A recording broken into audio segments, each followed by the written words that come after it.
Wise, solid speaking.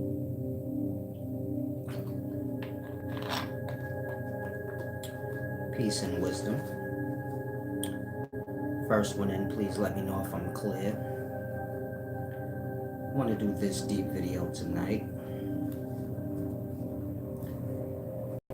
Explaining blasphemy and how earth is hell. I've seen a group of young adults speaking about how this is hell. You know how they don't believe in God. They was having a discussion about Christianity, asking someone if they were a Christian. You know, and then they got into the, you know, trying to explain to the person how this is hell and, you know, God is the devil. And I'm sitting there and I'm like, dang, they don't know that those teachings come from me. Meaning they speak, they right in front of the person that what they're trying to, you know, explain. I'm the one that brought forth that wisdom, but they had it wrong, so I didn't say anything though. Conversation wasn't my business. But I knew, like, I have to get a clear understanding on hell and what I mean by, you know, earth or physical life being hell. You also need to be clear on, like, God. And so, peace and wisdom all out. Can you give me a sound check? Am I good on the sound? Or do I need to lower this thing? I don't want to speak louder than I need to. Hopefully everyone's in good spirits. Anyone can answer the question. Salam, shalom, Crystal Jefferson. Thank you for the audio. Now, before I start, I want to say this to the young guys, you know, 30 and under. And if you're a little older and you fit the shoes of what I'm saying, you can apply it to your life as well. Men don't like men. A man either respects a man or he doesn't. Of course, kindness is free. So if a man doesn't respect a man, this has nothing to do with his etiquette. In regards to real men, you don't even have a choice. Meaning you're respecting them and your perspective of them is not your choice. So this is just for young men. You got those types. You're going to respect them and you're going to come to learn that. And you're going to come to learn, like, whatever you got to say in regards to them, you better have it all the way right. That's a man. He's not going to play with you in any way. And then, you know, you got the young people. Now, a man don't like no man. He either respect him or he don't, like I said. And if you find yourself in a place or a discussion and you're a man and it's falling along the lines of you liking a man or not, I'm not saying y'all in a homosexual conversation. I'm just saying if y'all in a conversation and it's boiling down to if you like a man or don't. That's feminine. There should be nothing about a man that you like. Some of y'all a little gay and you don't realize it. When you see another man, there should be nothing about him to make you say, I like. You should be disgusted, but you like, I gotta respect him. I gotta respect him because he a man, just like me. You follow? Meaning, it should be in your mind in that way. Like, if it was up to me, he don't need to be here, so I can have all the chicks and stuff like that. And I can have all the control. It should be a man's mind, naturally. What you looking at another dude for? In a man should be borderline envious of another man. Like, man, fuck him. You know? I'm that dude too. That's why I said a man should never like a man, or if he do, you should put an eyebrow up a little bit and say, you ain't jealous of him a little bit? He don't disturb you. You get a lot of girls. You ain't mad that you don't. Nothing about him disturbs you. You just like him? Because he a competition in life. Why you like him? That's why I say a man, a real man, the most you gonna get out of a real man is respect. And that's all you should want. You shouldn't want no man to like you. Nah, respect me. Like your girl and your kid, your materials. Don't like me, I don't want to be flirted with. And so if you young and you know you fall into those little conversations, you overly talk about sports and things you like, and you like, I like Bronny, and you all, feminine with it. Check that whenever you can, That ain't the way to carry on. Meaning you don't want to, like I said, like no man, and you want to get your mind to that. When I was speaking of the envy and all that, I was just playing, just to give you a perspective, but get it? Your like should be a respect, not a like. If you a man, your like should be for like children and women, because they can't measure up to respect. You get my point? Meaning a child and a woman. If you a man, if you a woman, don't get what I'm saying wrong. A man is a man. I don't think a man think you could whoop his ass or nothing like that. So it's nothing for him to respect in you. As a man, the only thing he can do to respect you is if you like the complete opposite or delicate. You follow? That's why I say it's nothing for a man to respect about a woman. It's going to boil you down to like. In terms of respect, he could conquer a woman or a child. So if he like, I respect, he's just talking. You follow? It's not real. No man don't respect no kid. He like the kid because he say, man, when he get to a certain place, I probably will respect him. But he knowing like I could just smash this kid out. Get my point? The kid got to measure up to something for the man to feel like I respect him. Even if I can overpower him, I respect him because I notice he a man. For a man to do that with a woman and say, I respect her because I know that she a man. You follow? Don't even make no sense. And so you see what I'm saying? If you a woman, don't get lost. Unless in your mind you like, yeah, I want to go up against men. No, you don't. So fully grasp what I'm saying. You get it?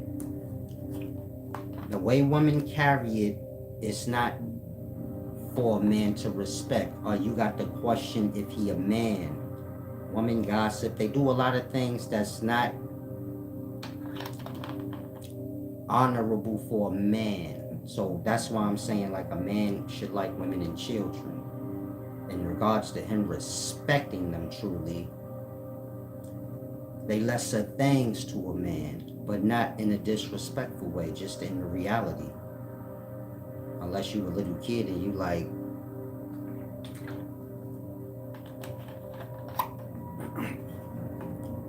I'm better than a man, then you high. I'm speaking of a man. A lot of y'all gonna get lost into males.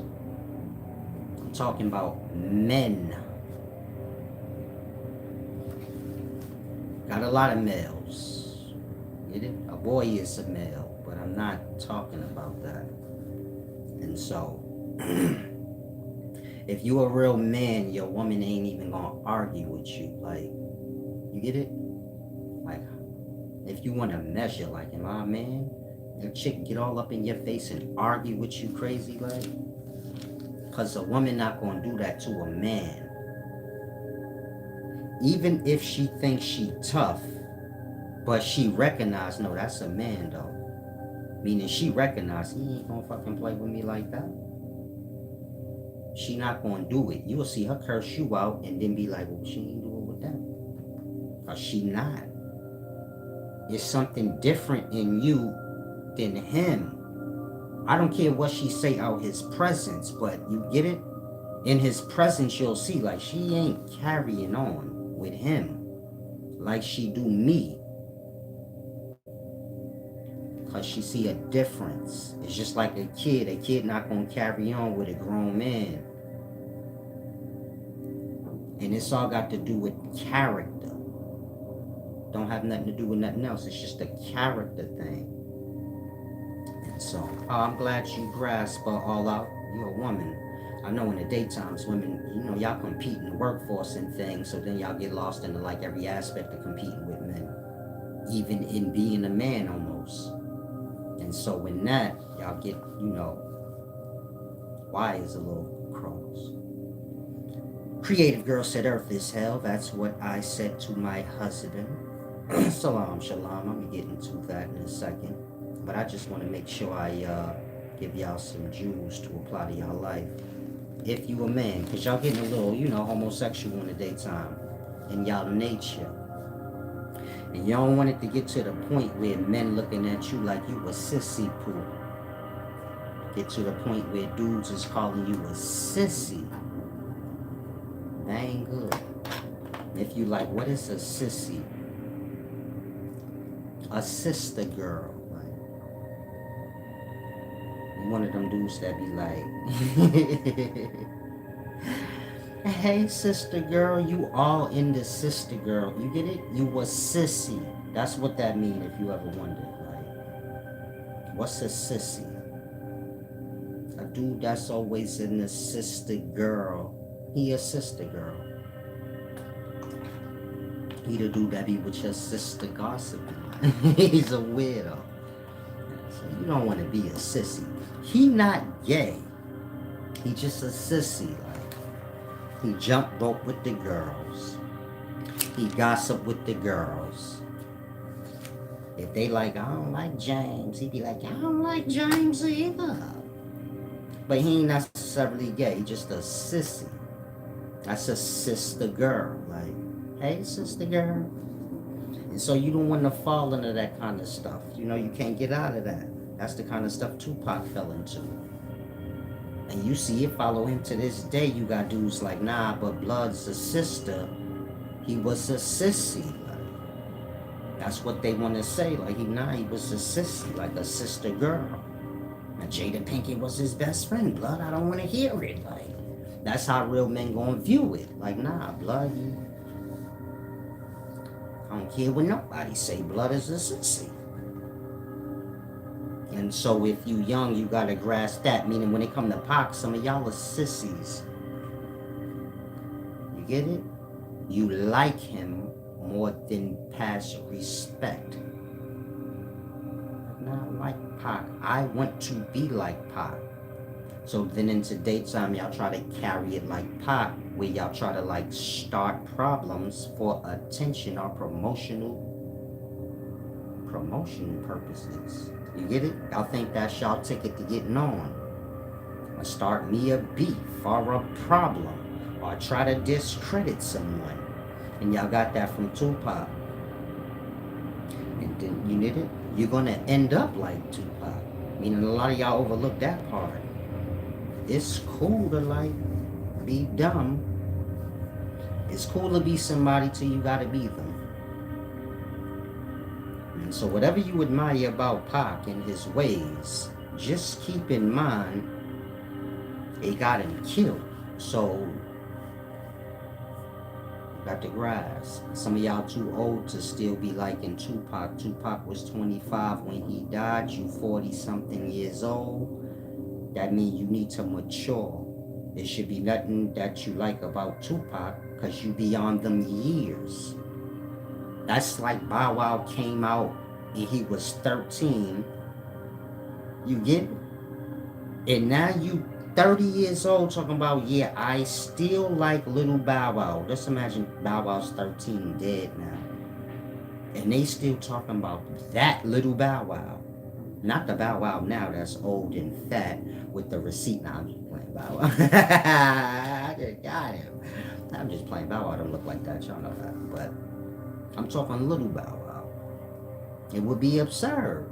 You would be like, well, why do you still like Little Bow Wow, man? You should have grew past that at some point.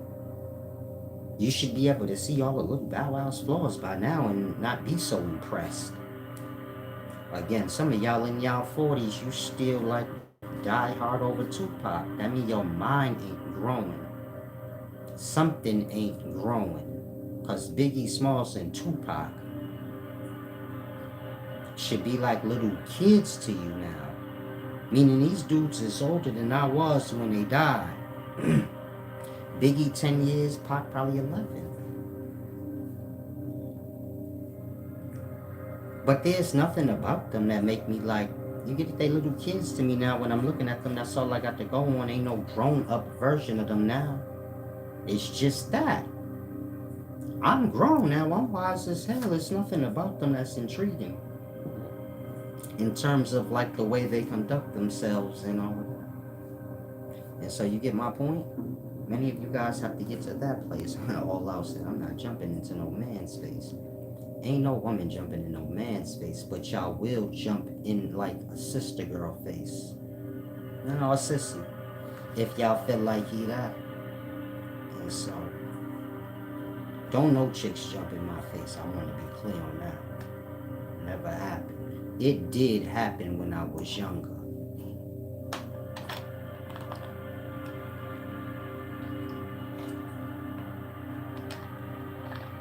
A woman in my neighborhood, she could fight really good too, man. She be getting it in. I don't want to just blurt her name out. But if you from my hood, she was from my building. She had the 2 twin girls. Names start with a K. She kind of big for a woman. And, you know, she tough. She could fight. Meaning, she fights. She not a bully, though. She nice. She's a sweetheart. But she done had a few fights. You know how it is when you move to the neighborhood. I have a few fights with them girls. But she one of them girls. Don't get it twisted. But she knew. So she fights, like I said. She giving out L's. I don't know what happened one day. I'm like 17. She taller than me. Definitely. Like I said, she fights. I like her. Me and her good now. We gotta understand it. But you get it? You gotta get there with people. I'm a wild little nigga back. I'm like how most of y'all probably view me. Like, this nigga swear he tougher than he is. But you don't know me, like, in my, like what I went through and shit, like, in my pain. And, you know. So she decked me. She decked me. Nothing happened. I just joked her up. All up off her feet, drapes her up, you get it? So she wound up having to bite me and shit to get loose. I decked her and shit, and she was biting me because I didn't want to let her go. Like, I didn't rag her nothing because I know her, you get it? She peoples, I ain't gonna beat her up and like fist her out. I just drapes her up. But I'm saying that because she kind of learned then, like, oh shit. A man is a man. It don't matter. I know in her mind, she like, nah, fuck little Johnny up. Then she was running through the hood and shit screaming like, like, I get this man. He just like lift me off my feet, choke me out and shit. And you know how niggas is in the hood. They like, you did that to you. Fuck that. You did that to yourself. You should have never did that. Like, and just giving you an example. A woman, meaning all women went through that at some point in their life, trying to challenge men. It's just a little girl growing into a woman. And then they learn, like, okay, a man is a man. I get that. I'm saying that for you because you said I don't get no man face, but I know right there you probably like 40 or something. late 30s, you up there, you ain't young. You know, like, nah, I went down that road. If you a young woman right now, 20 or something, so you get it? You might not went down that road yet, so you like, man, this nigga's bugging. I get in any nigga face. You haven't went down that road yet. But, you get it? At some point you will, if you carry on like that. And so that's just a little example, like, you get it? A man is a man. I'm sure there's dudes she probably could beat up, though. You get my point? I don't want to say like she couldn't. There's a few dudes I probably say like, nah, I bet on her. Blood is just delicate. But not me. I felt bad I had to do that. I ain't gonna lie. I had to poke her in the eye and whatnot. She had bit me. I still got the scar right in my tattoo. She had bit me in the chest. I had to in the headlock. First I draped her up. She was moving around too fast. Moving around too fast. But I was overpowering her and she couldn't really do nothing. Just like, I was trying to hold her to tell her like, don't ever do that shit again. I will fucking break your jaw if I hit you. And she ain't break no skin or nothing. My face ain't even really moved. She just gave me the girl that. Little girl shit. Just, no, this lady didn't just punch me in my face and I barely felt. This lady didn't just sock me and I didn't even know if she really socked me. I had to double check. Like, did she just deck the shit out of me, blood? And draped up like lightly. But she my girl. I like her. I got respect for her. She had to do that. She didn't. Nothing happened. She just decked me up. I'm sorry. I'm stupid. I'm really from the hood. I'm far removed from it. But you get it? I got all kinds of stupid stories like that. And it's funny to me now. Meaning if you know the hood, so a chick will cold deck you. Meaning like, some of y'all chicks on here think y'all tough. Y'all need to take a day out in the projects. Like the bad girls club chicks, you get it? Bring them to the projects. They don't know what it is to be a bad girl.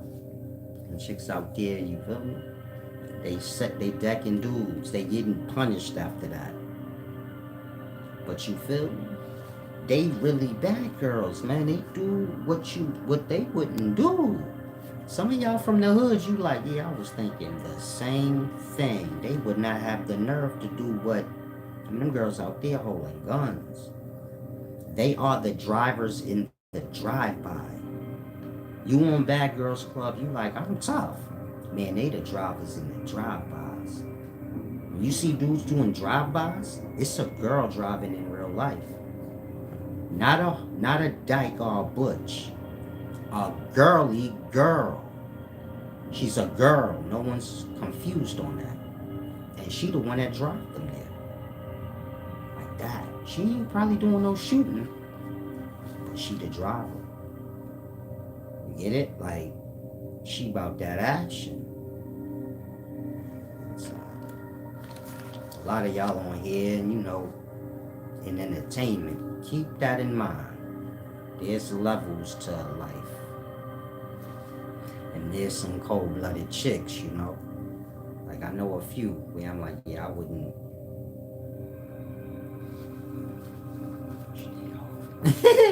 She backs off families.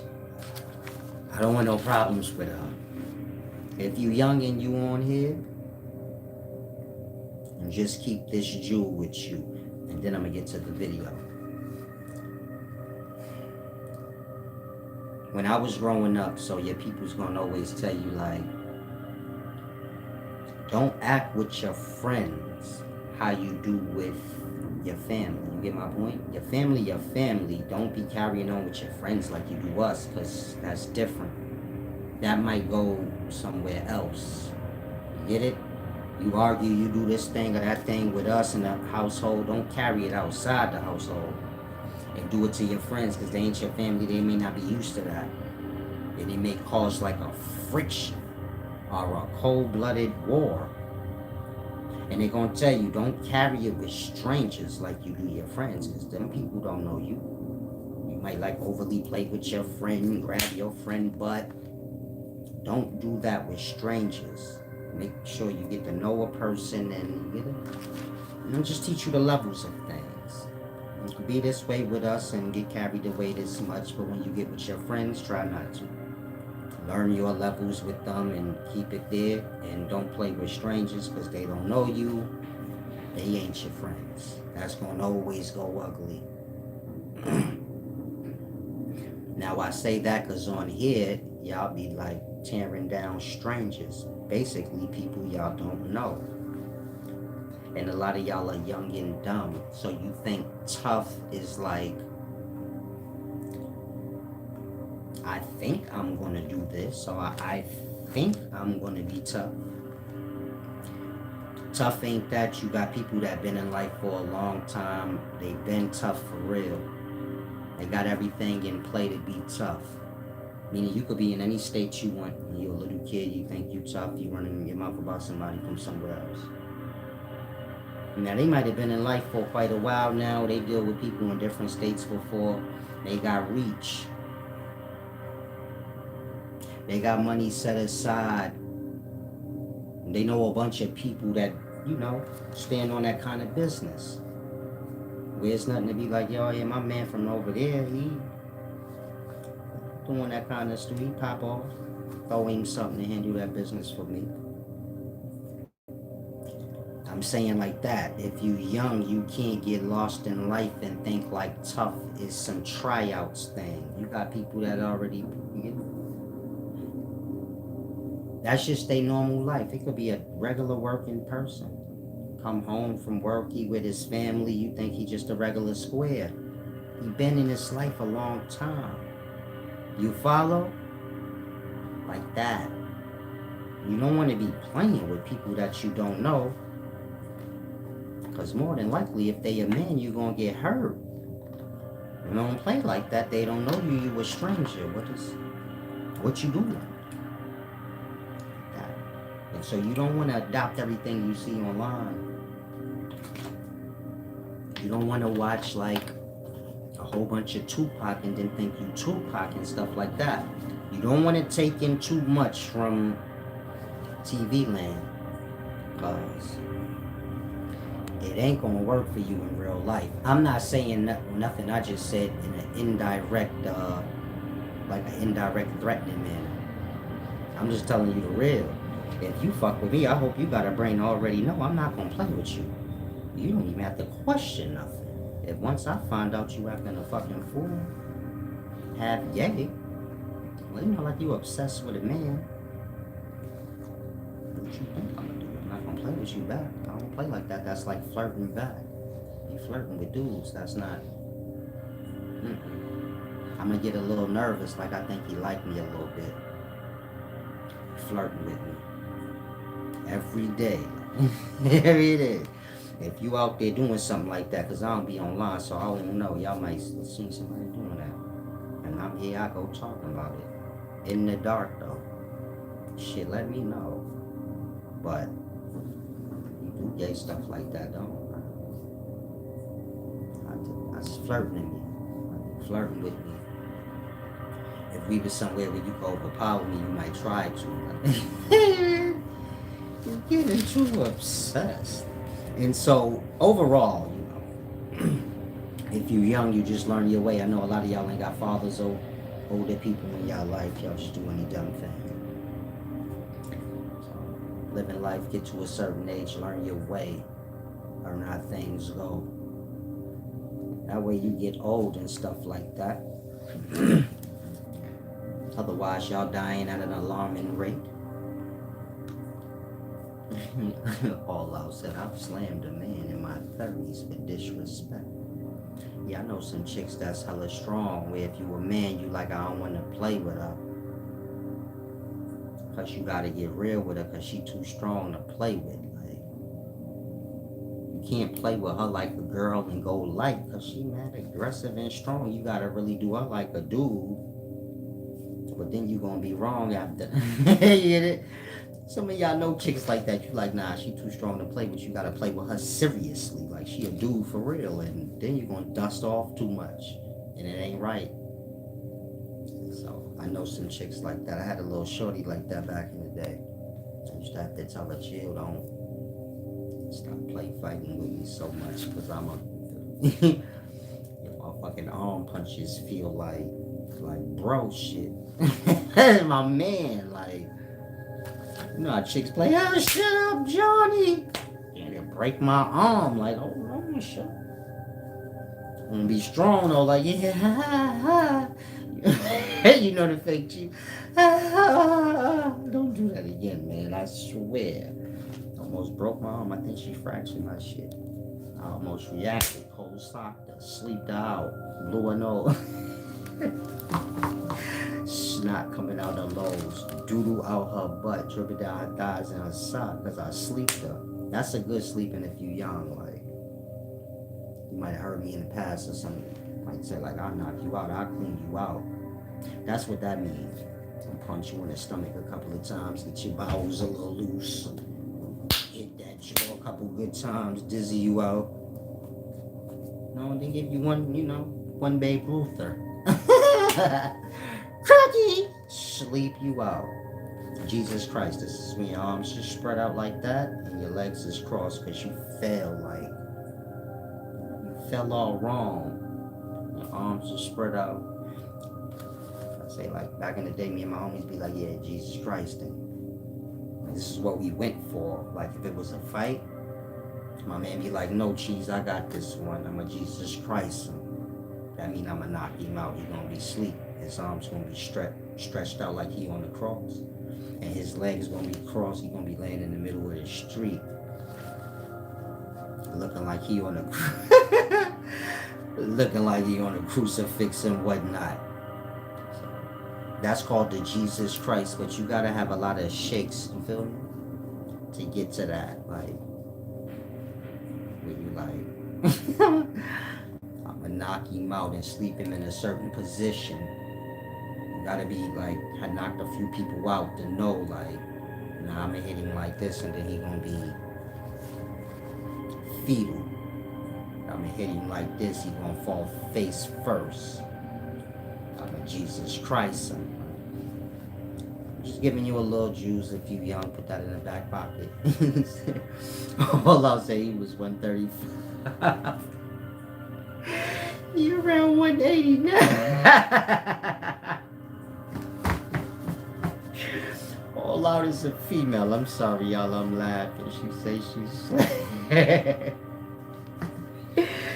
slammed the dude chest to chest. That was 135. Y'all chicks be out. I'm about to cry on that one. I'm sorry. Let me get a thing number. And imagine you grabbing him chest to chest. It's like, can you imagine the chick grabbing the dude by, you feel me, by his waist, they chest to chest, she just drop him out and fall. That ain't funny to y'all. I will cry, I will pay to see that. I pay probably $100 a ticket, I ain't gonna lie. If a chick out there body slamming dudes chest to chest, please send me the link. Please send me the ticket, I will pay. This is what you call good stuff. Hey, shorty be chest to chest slamming dudes, cold blood, hard, like Racho Man. I'm sorry, let me get back to the video. Now, where was I at? Learn life before you jump the gun. That's the advice for a lot of y'all. If you're young. If you're a young person, you know, male or female, learn your way, learn how things kind of go. And this go for females too. You know, you got females that grew up in certain neighborhoods. And you know, most adults, I don't care if a person is a white person that wears a suit and work in a corporate office somewhere. They got lost into the little kid gangs that come with white people. White people gangs is racist gangs. So they was into something. They ain't real it. So that's just life. But even with women, they come from wherever they do. There's a few chicks from my neighborhood. They ain't got nothing to do with ghetto stuff and hood or nothing. And if they come through the neighborhood crying, talking about, he did it, you will die by everybody in the whole neighborhood. Meaning you will see swarms of dudes coming out the projects and shit looking for you. And she ain't no gangbang or nothing. It's just cause she her. She from the neighborhood and you ain't. And you messed up. Like that. So you gotta know your way, like how to carry things and how to move about, like I said. You don't wanna be getting into problems with people if you young and you don't even know how things go and how it's gonna be for you. Meaning a lot of y'all young, you may be wondering to yourself, I wonder how I'ma die. Shit, you making it right now. Like, you making that sandwich right now. It's just a matter of, what you doing now and the unveilings of that doing in the time to come.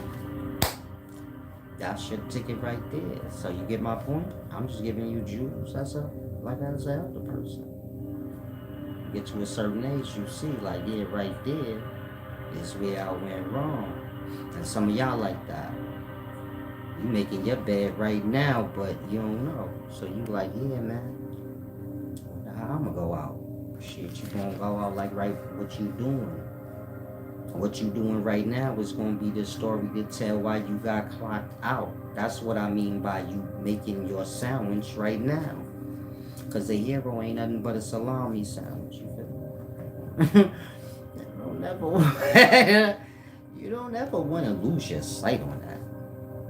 A hero ain't nothing but a goddamn sandwich from Subway's. Tastes good too. I don't want to hold you. I get one ever so often. Motherfucking hold. But that's all a hero is. If you thought there was people that's saving people,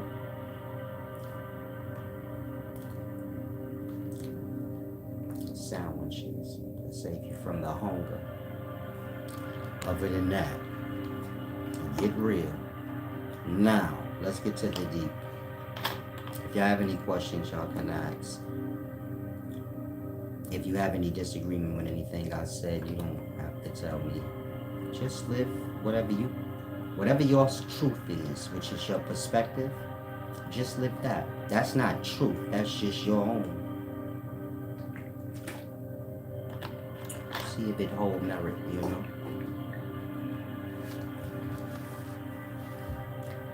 Now,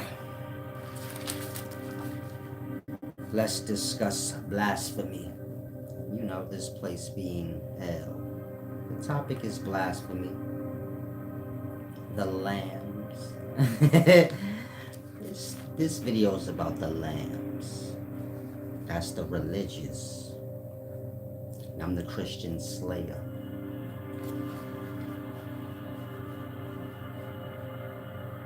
I'm like Blade to Christians. They're vampires. They see me, they start scratching and falling. Oh my God, Zombies! They turn into Smeagol right before your eyes. I come in my splendor, I be like, I'm the first superhero that was a pimp for. I'm pimping. My best, my hoes out. Snap out of it and get back in the hero mode. Christian slayer. They should do a movie like that. Where Blade used to be a pimp and keeps slipping, like. Nigga walk with his sword like it's a cane. It's a sword, he dulling it out. He tried to stab a vampire, it wouldn't go through because he was walking with it like it was a cane, he fucked it up. I write some of the best scripts. Like, if you somebody that do like stupid skits online, deep movies, hit me up, man. I got some of them. I'm the best. I don't want to hold you. I mean, that Blade shit, that's light. I got the best. Let me hit my vampire bum one night. I got this vampire bum script. This shit is epic. We talking a bestseller. There's a bum. We touch you, you turn to a bum. You follow? It starts with me standing in a dark shade because I move Prada. 5:30 in the morning. I'm getting up for them D-heads. This the movie. I'm in the shade chilling, watching the bass heads and shit. Sexy the way they move is like Michael Jackson Thriller to me. I'm watching crackheads. They look like Michael Jackson, Thriller. I'm all in the shade, dancing and shit. It's 5 in the morning. Niggas think I'm high too. I ain't. I ain't. I'm just, you feel me? It's like AZ in the movie Paid in Full when he was at the doing. Fucking shoeboxing, nigga. What are you doing? It's just something that you do when you hustling. Like, you think you everything and shit. You the heavyweight champion, hey, like a salsa dancer. Bum touches my shoulder out the shade. I turn, I see black, dirty, filthy nails like the nigga was working on a car. But this is a bum's hand. I smell wet wool, wet grass, mildew. I smell marshlands, doodoo smells, mice. This is hand, the hand of a bum on my shoulder. I slightly turn, I see the filthy nails. And I turn around, I'm face to face with a bum. You may be from another place. If you're from New York, we talking a 42nd Street bum.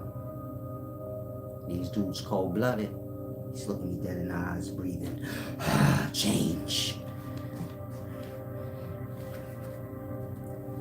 And this skit goes so deep, it got so much depth. I sit there, I say, do I fight this bum? You roll around with a bum, the niggas like, nah. That was a domestic dispute. You fuck with bums. How do you even know that bum? So you don't want to fight the bum because you like, damn, niggas gonna be like, that bum was his boyfriend. You don't know how it's going. Niggas in the hood is dirty with it. So you don't know how they gonna spin that. Nah, that bum was his bestie. He a bum too. So you like, nah. If I fight this bum, I'm gonna have to fight all these other people where they be like, nah, that's his bummy buddy. That's his boyfriend. Blood is really a bum. So then you like, nah, ain't no bum. Please believe me. You start that. Stop playing with me. I ain't no bum. You know, people in the ghettos, they overly emotional. They don't even be that deep, but you feel me? They like, nah, man. He said I was a bum. I done had seen dudes have fights over that. He said I was a bum. I ain't no bum. Blood, an old cold-blooded bum. I'm like, yeah. I see why you. I see why you felt like you needed to defend your honor. Tuna fish stains on that shirt, blood. You had a tuna melt. Tell him what he had for dinner. You had a tuna melt last night, didn't you? It's on your shirt. That raviolis you had for dinner is on your shirt. Yeah, take a bath. But I'll come back one day and I'll tell y'all some of my skits. The vampire bum one, just remind me, because that one go deep. I had to, I had to eat the heart of the bum. I didn't though, because I couldn't. Fuck that shit, blood. It grew. Like, the bum touched me, the bum grew. This arm was a bum, begging for change.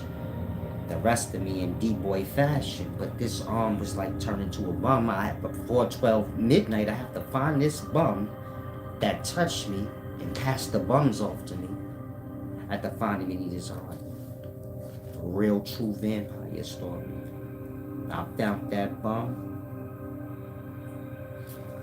Ripped his heart out, the heart of a beaten heart of a bum. I don't eat it. I couldn't. I said, fuck that shit. I'll die. I'm just gonna have to die a vampire bum because I can't do it. Last time a motherfucking bum told me, hey, can you zip my jacket for me? No, I gave him money. You do your own shit, man. Touch your jacket up, I have rabies. Get the fuck away from me. Leave me alone, cat daddy. You are disrespectful.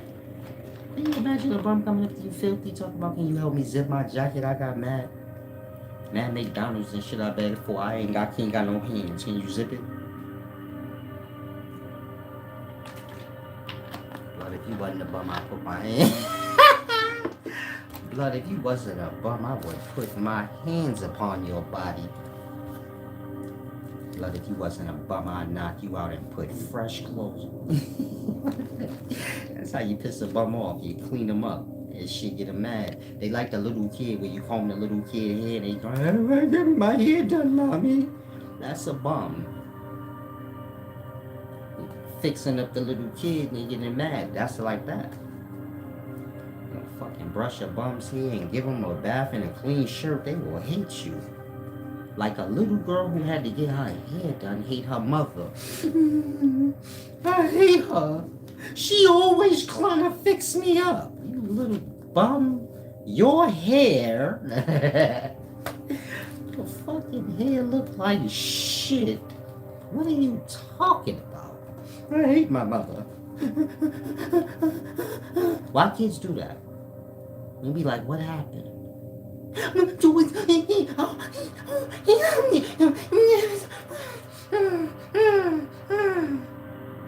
They be like, like they done telling you the story like you understood.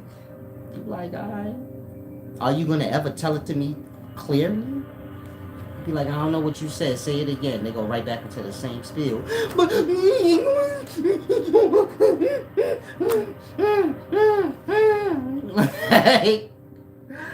okay, baby, I don't know what you said, right? I get it. Yeah, they did it. I know. They always they always bothering you. I know. I'm sorry. I'm gonna get them. You have no clue what happened. You don't know what they said. It seemed like every time you ask them what happened, they go back into cry mode and it was relaxing. Like, tell me how you relaxing. Like how you listen. They can't. They can only talk to you when they... Kids is strange. You gotta watch them. There's a lot to learn in their behavior. You know? How special. Kids come into life special at first, so just grasp. Now let's get to the deep content. I apologize if you knew. They call me a comedian. I don't mean to be, but a wise man has to have fun too. I don't want you to think I'm just sitting somewhere Indian style. Cotton candy and clowns in my brain.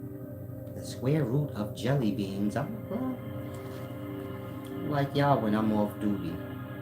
Man, she got a fat little butt on her. That's a wedding cake. What I wouldn't do for one layer, I tell you that. I don't do that, I'm sorry. I'm celibate. You're lying? I'm celibate. I break my fast on vagina so fast. I'm fasting for the vagina right now. Damn, Solace, I wanted to give you some poom poom. They're turning into Shabba Ranks. Ram bum. Ram bum bum. I want some of that rum pum pum. I'm sorry, let's get to the video. I'm explaining, you know, that this is really hell.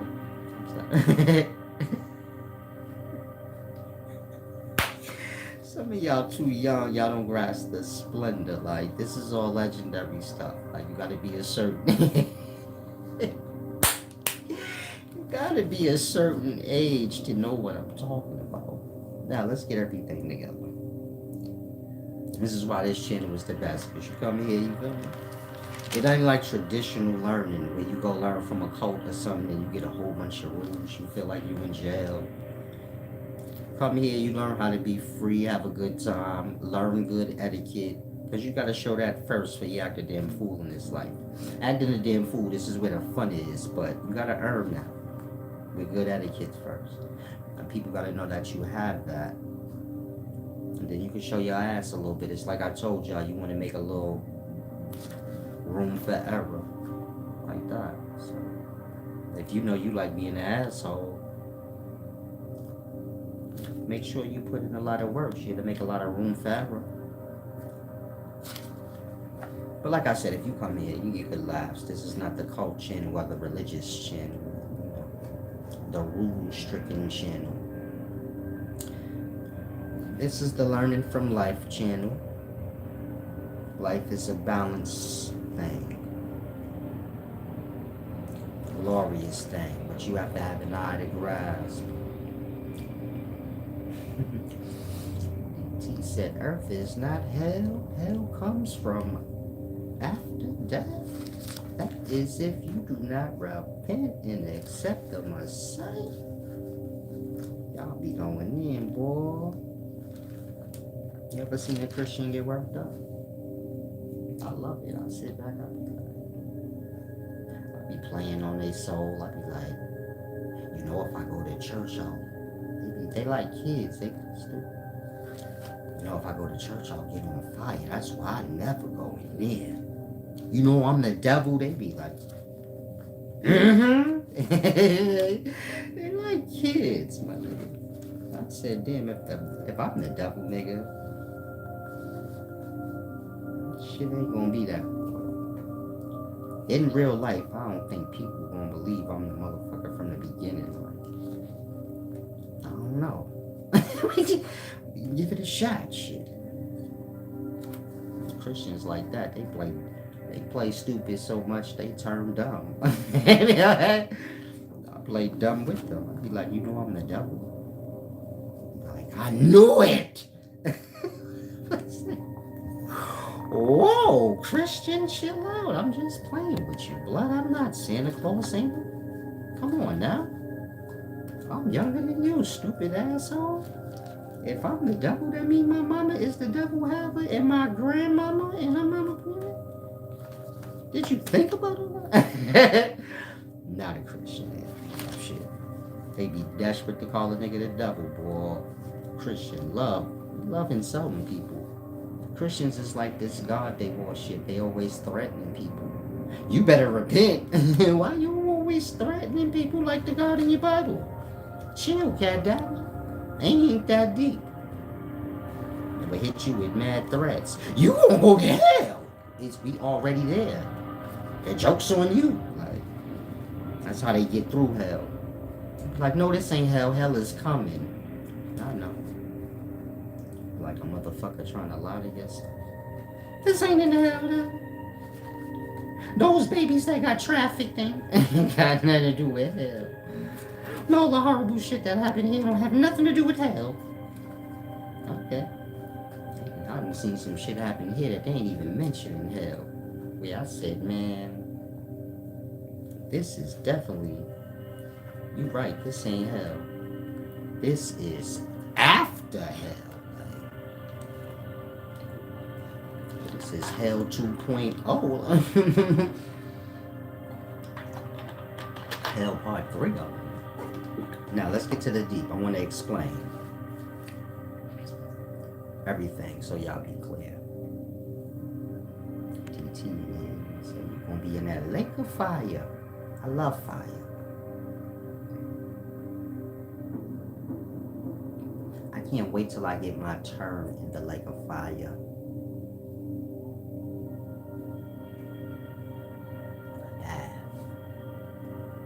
Cleaning for the soul, the honorable, the splendor. When you smelting gold or a fine thing, you need fire. Clean precious metal, fire. Hot fire.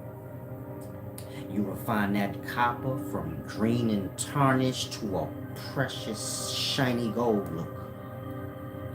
And this is what lakes of fires is for. Filthy souls.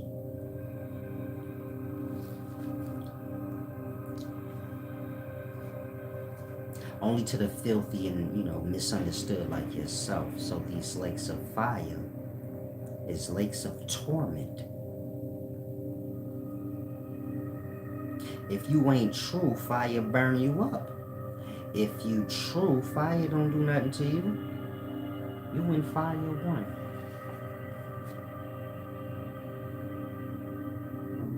You warm, ain't you? Fires. Otherwise, why you ain't cold? So there's a fire inside.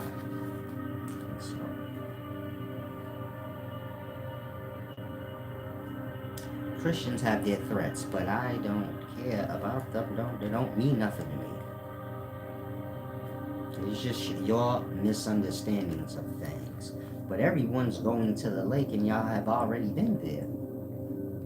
Life is a revolution. Daytime first, then nighttime, then day come again. hell, heaven, and all these things already passed. The comings and goings, it's a time. He said, we warn people. It's nothing to warn people over. You just a follower and a hearsayer. Meaning everything you speak is what you heard. You one with the world. You think the text and everything is speaking to the world, but it's speaking to the religious. Y'all the ones that do everything in the book that you're not supposed to. Y'all wear signs and symbols, crosses of a man hanging on it. That part. Y'all do everything the book says. The book is speaking to y'all. The people are the religion. Meaning y'all think the religion got to do with, I don't know what y'all think religion is. Religion is the gathering of the people. Nothing more. And that's what's a lie. The religious book, or the book that's used by the religion, and the God in the religion, speak against the people, are the religion, one and the same.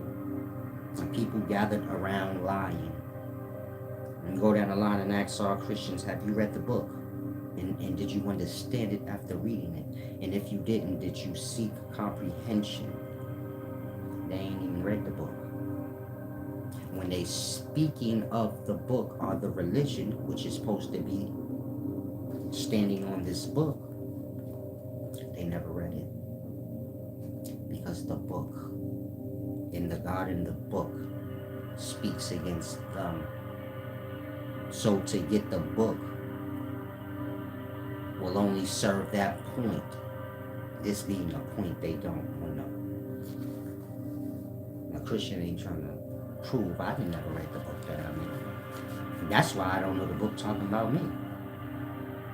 And so if you a Christian, just open up your ears. I'm about to do you a great service. I don't have to. I could leave you lost. Do you a great service. Learn balance and give back for the service.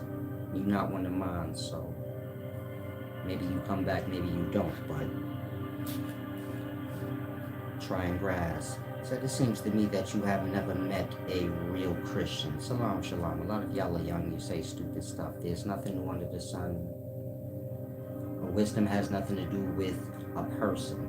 You never met a real Christian. It wouldn't matter. This is about God, stupid. So that right there should show you lost. You a Christian. You're supposed to be believing in God. Why is you talking about me meeting other Christians? What would a real Christian, what that mean? That part. It ain't about no Christian. It's about God. And so again, a Christian is the pinnacles of a fool. Not because I want you to be, because y'all like to jump out the window in ignorance. Don't skip over, you never read the book, you know nothing about the book or the God. You know what the religion say, which is the bunch of people that do as you do. Talk before understanding is had. Now, let's get to the deep knowledge. Hopefully you're listening, champ. You don't need to laugh at it. Fools come a dime a dozen. Cheap shit come in abundance. Now, if you're a Christian, make sure you listen. If you're a Muslim, you make sure you do the same. Now, I want to be clear. The God in religion, or the Jesus Savior character, is supposed to be praised accurately and held in high esteem. Now, this God has been mocked and exploited by religions and atheists since the first cities, first Babylons. So, be clear when I'm teaching you a thing. I don't know what y'all hearing. Y'all be lost in y'all Christian brain where the ears don't work. The God in y'all religion, well, the Jesus God, that character, whatever name it's written under. When you go to the far past, meaning if you go to the first Sumerian cities, Mesopotamian cities, the Jesus character was Ilawala, Ilawela, Ilawala, Gesht. Champ, listen and stop typing, or I'm gonna block you and you won't be able to type. Stop babbling like a fool in hell. Thank you. I'm talking to you, DT. Keep babbling. Shut the fuck up and learn before I disrespect you, blood. This is why Christians gotta get disrespected. Y'all act like y'all fucking stupid. You a Christian. We already know what that is. It's nothing new about that shit. Shut up and learn a thing. If you don't want to, slide out. I'm not somebody that's not a deep scholar. Coming in here like I'm some nigga just babbling. The best scholar of the daytime. Shut your mouth. Learn. Lost on y'all emotions. That shit's annoying. Now, the God in the religion, the Jesus character, that not being the name of the character has no name. The character is the glory in life. But that character that's being exploited by religions and atheists, like I said, mocked and exploited, that been happening since the beginning of time. Osiris is that character. Like I said, Allah is that character. And over the course of the generations of man, you always have that character under a different name. You'll know it's that character because that character is known as like the God of wisdom or knowledge or the everlasting. You get it? Kind of like Osiris's description or Jesus's description or the Holy Ghost, the Lord of hosts, let's say. Now,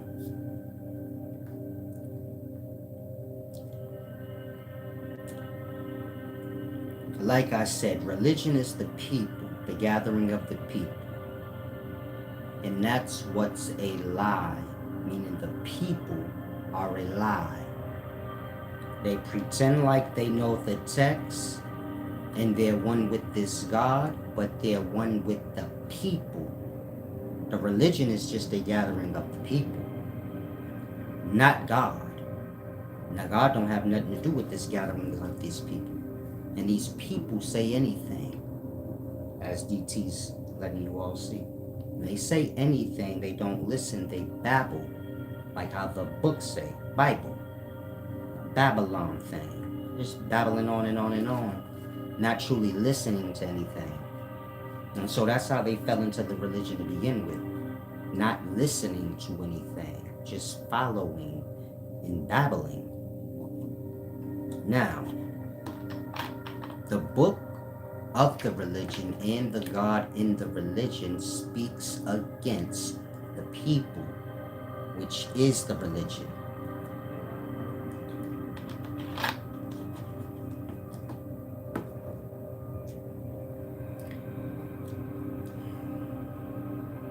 Now, a Christian, a religious person, they mock this God in ignorance. Atheists, they mock this God as well. In rebellion, you can say. Meaning Christians mock this God, the Savior, in ignorance. And just to follow it, they don't pay attention to anything. And the atheists mock this God, trying to rebel the religion. They view the religion as the God, not the religion as just a group of fucking people that make up stuff. And see, y'all making up things as we go now.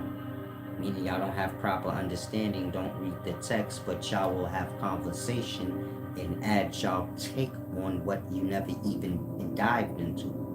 That right there should show you the people, which is the religion, is a lie. They say anything, they're making up their own teachings, not following the ones that they already have. This is why the book will say don't wear signs and symbols, and you'll see Christians with crosses on their necks, which is a symbol. Makes no sense when you think about it, but they do it. Now, you got one more comment, DT, and then I'm going to block you. Now, Christians are servants of Satan. That's what it means to be a Christian.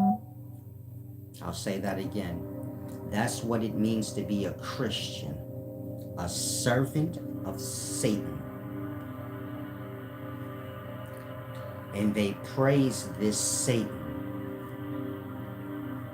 by way of blasphemy.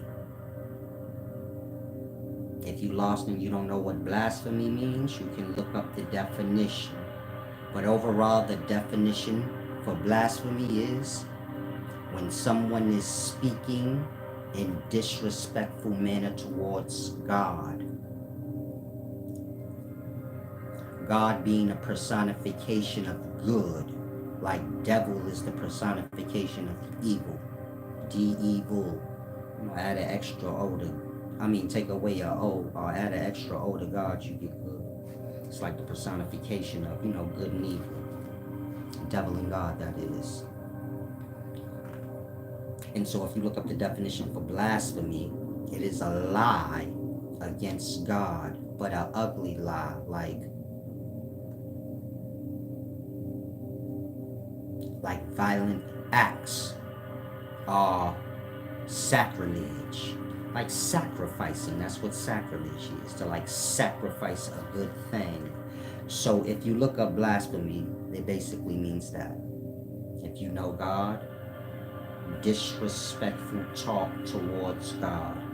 And this is how Christians praise Satan, by saying disrespectful things towards this Savior, our God. Now, if you're a Christian, you say, how I speak disrespectful towards God?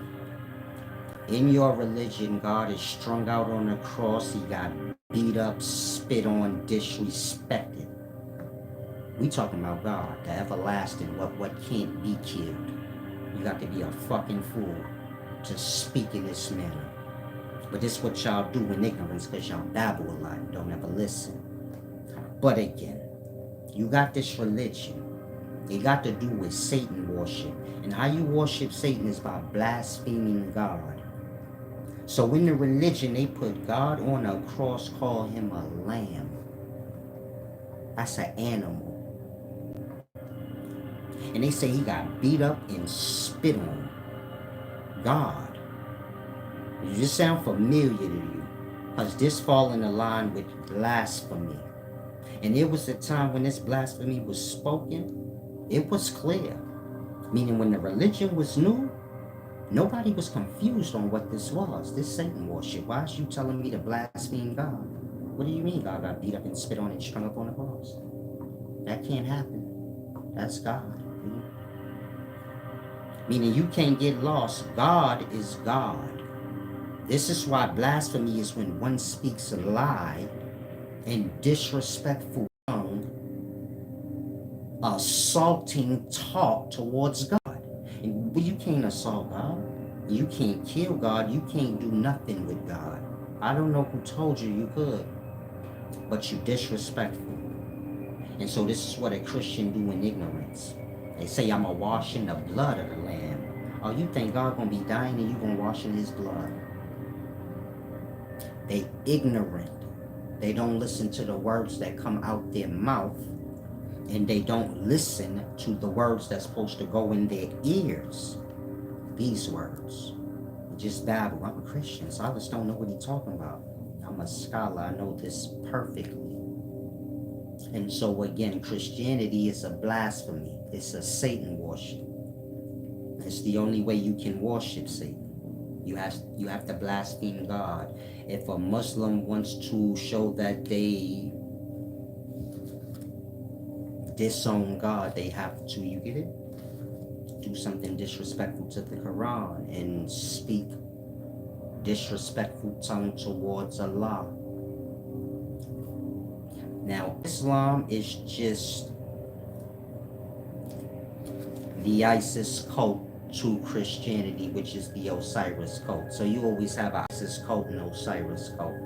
That's a masculine, feminine thing. In the past, you had the gods, they lined up in consort, male, female. So that's why you have that. You get my point? Meaning Islam is just the feminine version of the Quran. The crescent moon. The moon correlates with menstrual cycle. In the nighttime. Night star. Christianity, you got the cross, that's the symbol of the sun. You got the lamb stretched out on it with the light, and all of that is the day worship, so to say. The masculine version of that. But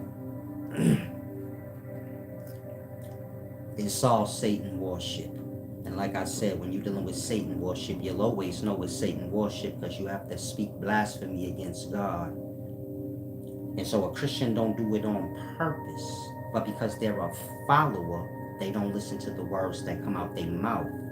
They repeat what they heard. That's why I said if you were a Christian, I'm doing you a service. I ain't about to run no trickery on you. We talking clear common sense.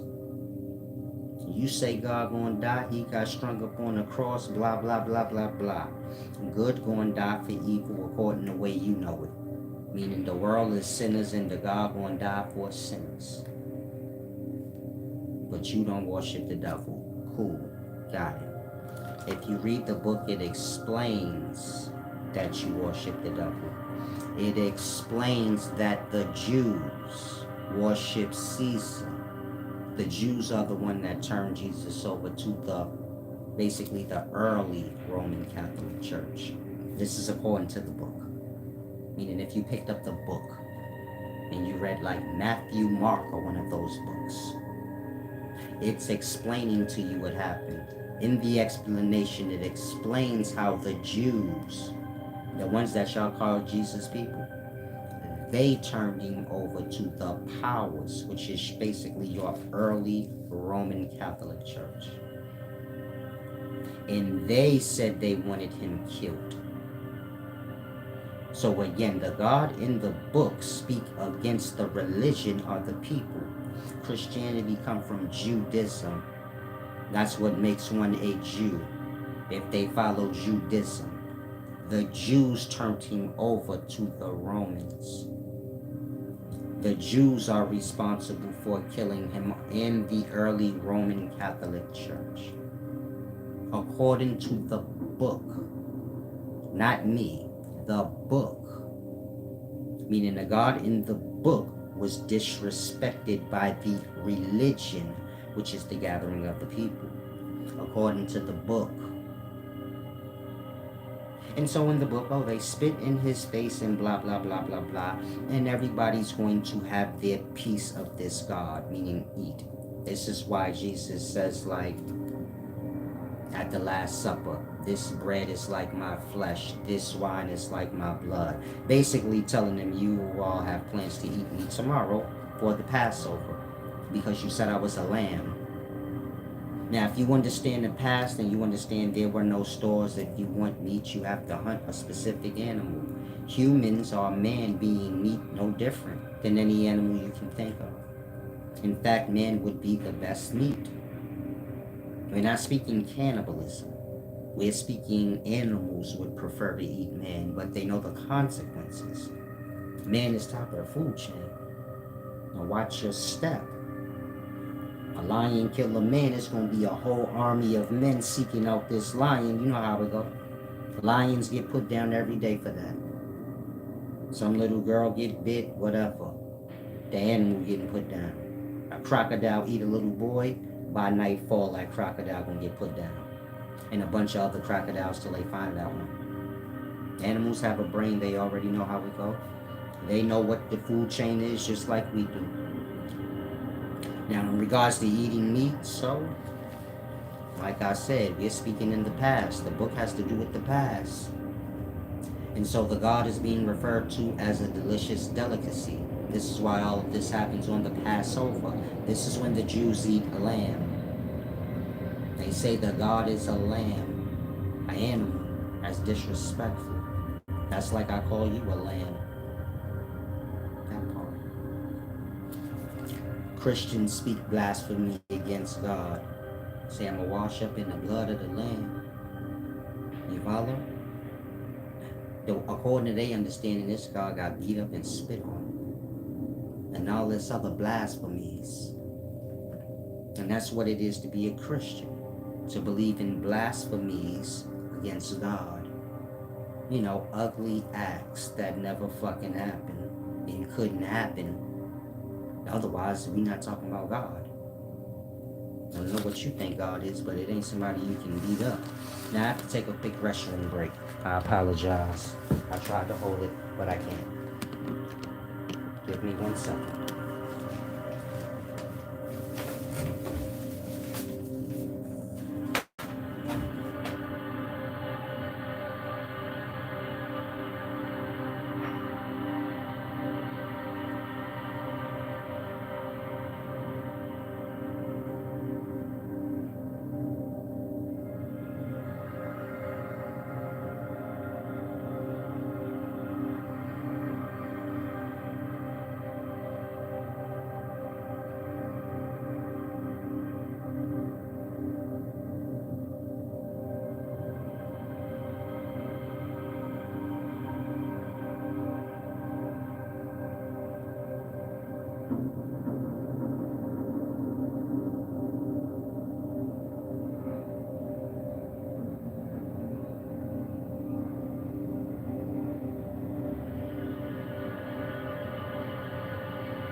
Okay, let's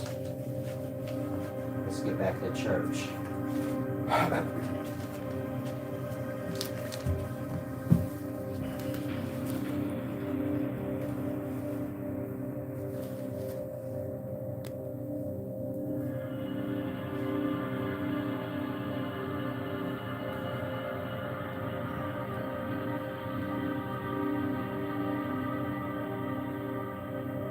Now, like I said, Christians believe in blasphemy as disrespectful tongue towards God. And this is what their religion is based on. Their religion goes back to old. In old times, it was clear what it was. For some reason, in today's times, it's not. I mean, for some reason, a Christian acts like they don't know what blasphemy means. And how what they do fall into that. Meaning, if you look up blasphemy, you shouldn't be confused on if a Christian's beliefs fall into blasphemy. And believe God gonna get beat up, spit on, and all this other nonsense talk. All this other disrespectful lie towards God. Blasphemy.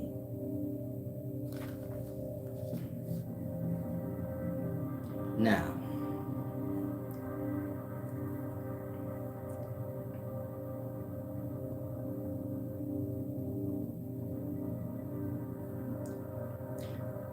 the God they truly worship, which is Satan, the devil, the beast. This is the hunger. And so the religion is forced on the people for that reason. Meaning, it's a lamb thing, a sacrifice thing. They're lambs because of their dishonor. They don't have to feel bad. They had no problem with God being a lamb. So you watch your words. You watch your blasphemies that come out your mouth. Again, a Christian don't mind if God is a lamb. So they gonna be one. And a lamb is dinner. Food. And they gonna be food for this hunger, this God they truly worship, which is the Satan. And that is the hunger. It's with you too, meaning everybody have that hunger in their belly. And y'all serve that hunger by eating. You don't have to eat, but you do. And you believe you do. That's why in the book, the devil came to Eve and said, go on and eat that apple, you won't surely die. But it's a lie.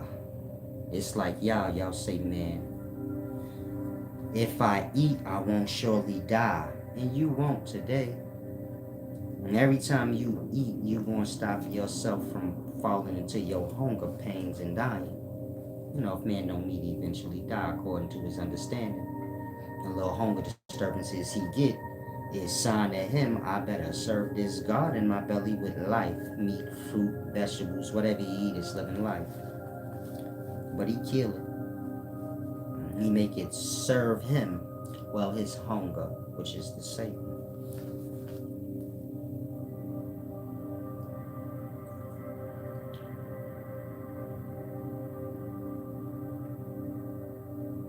When you're dealing with the book and it speaks of the beast, it's speaking of that, where it says the whole world will serve the beast, but not realize it.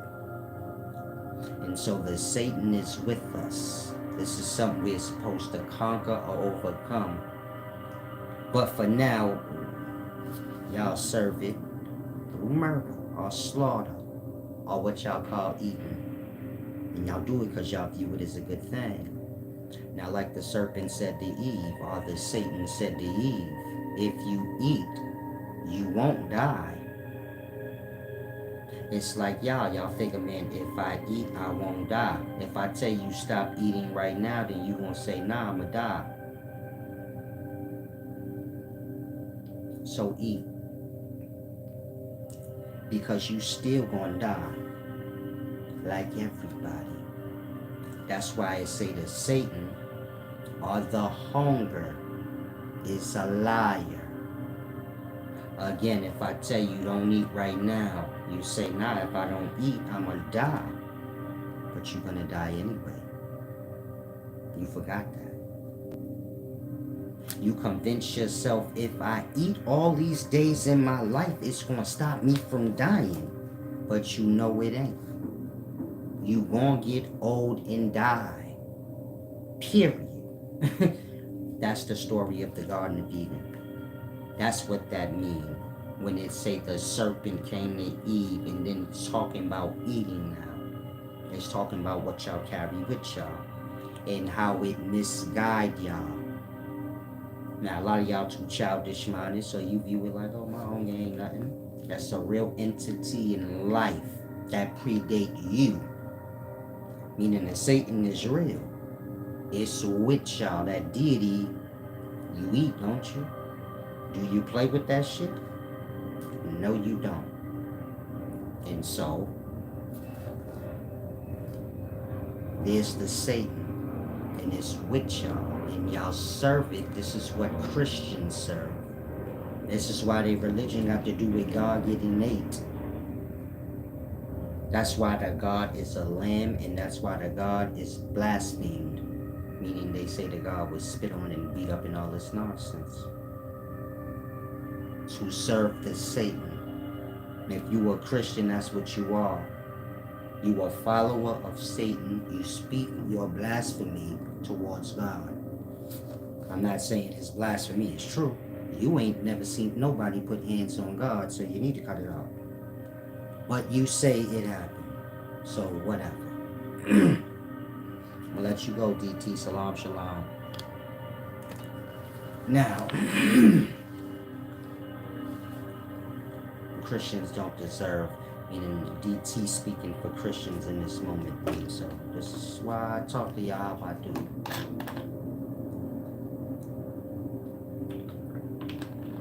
And need to take the time out to do this service. I ain't put y'all in no religion. I ain't tell y'all to let y'all minds get so scrambled and lose all your balance in life to where you don't pay attention to nothing. And so if you are a Christian, please adjust your brain. I'm doing you a service. Your being here ain't doing me no service unless you giving back for my efforts. If you not,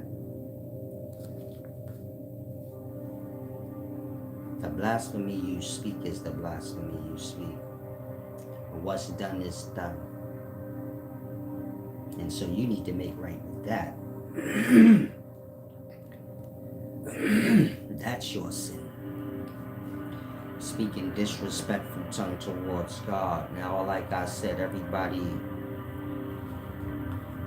lost into the Satan are worshipping the Satan. Peace and wisdom, legendary Dak. Welcome aboard. Now, everybody worships the Satan being that hunger feeling that y'all get. That's the beast. All it do is eat life. And that same hunger feeling y'all feel is tied into y'all unconscious mind. Meaning that darkness that's with y'all, that in that hunger feeling that make you eat life, meaning if this was the past, there were no supermarkets, y'all have to kill animals and shit like that to eat. Everything will be real to y'all, but it's still what it is, even with, you get it to stores. But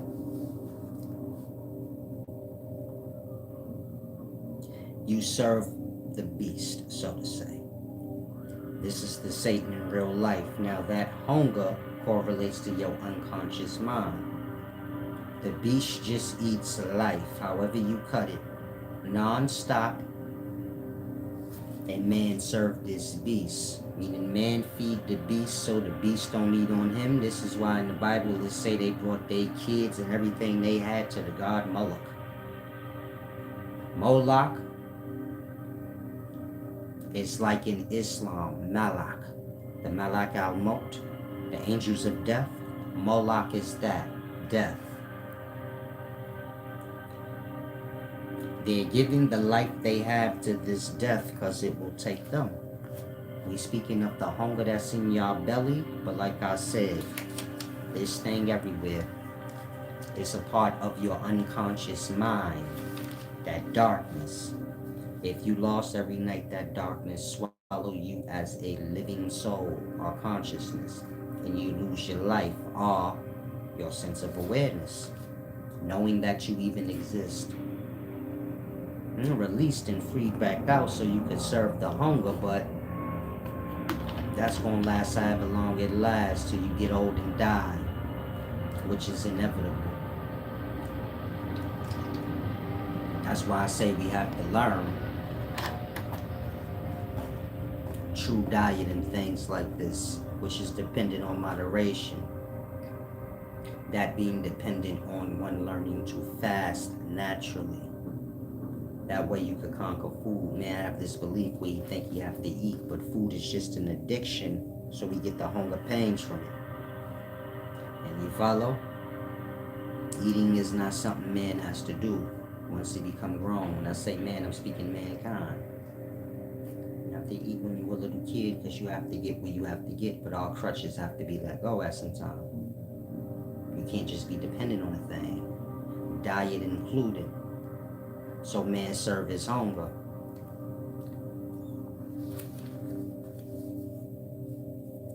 Now, that God, Satan, that I explained as your hunger, this is the beast. It's that unconscious darkness that you got with you as well. It swallow you up every night. Like I said, it eat life.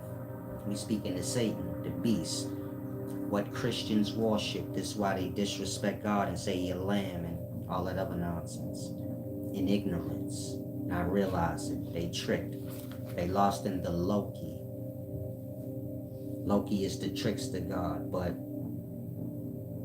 his god is just a net. A means of catching all dishonorable souls. So a Loki ain't a person. A Loki is a religion.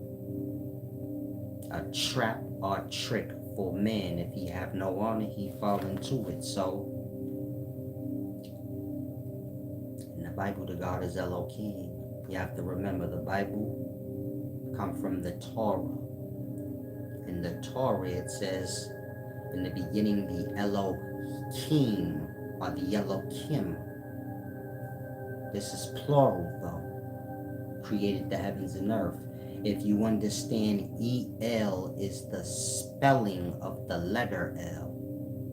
If I say spell the letter L, so you have to sound it out. And when you do, you will be like L, El. That's how you spell the letter L.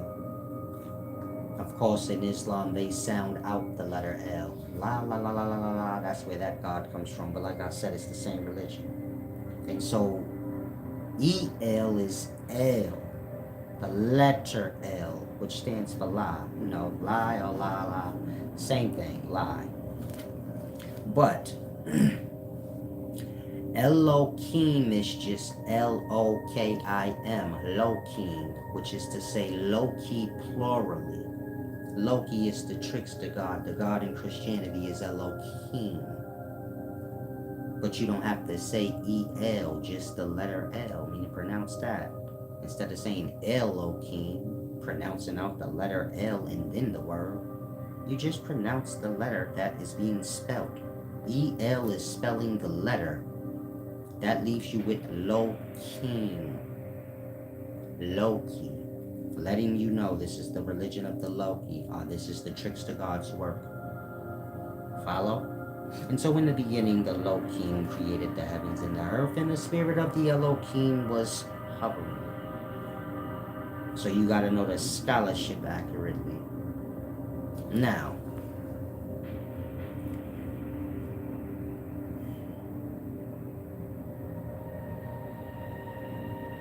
Christians don't have any honor. So the religions say, if you believe that the God will die for your sins, then he will. This is not fair. This is not honorable. Why do God have to die for me? That makes no sense. That's selfish. Again, Loki is the trickster God, or a net to catch dishonorable souls.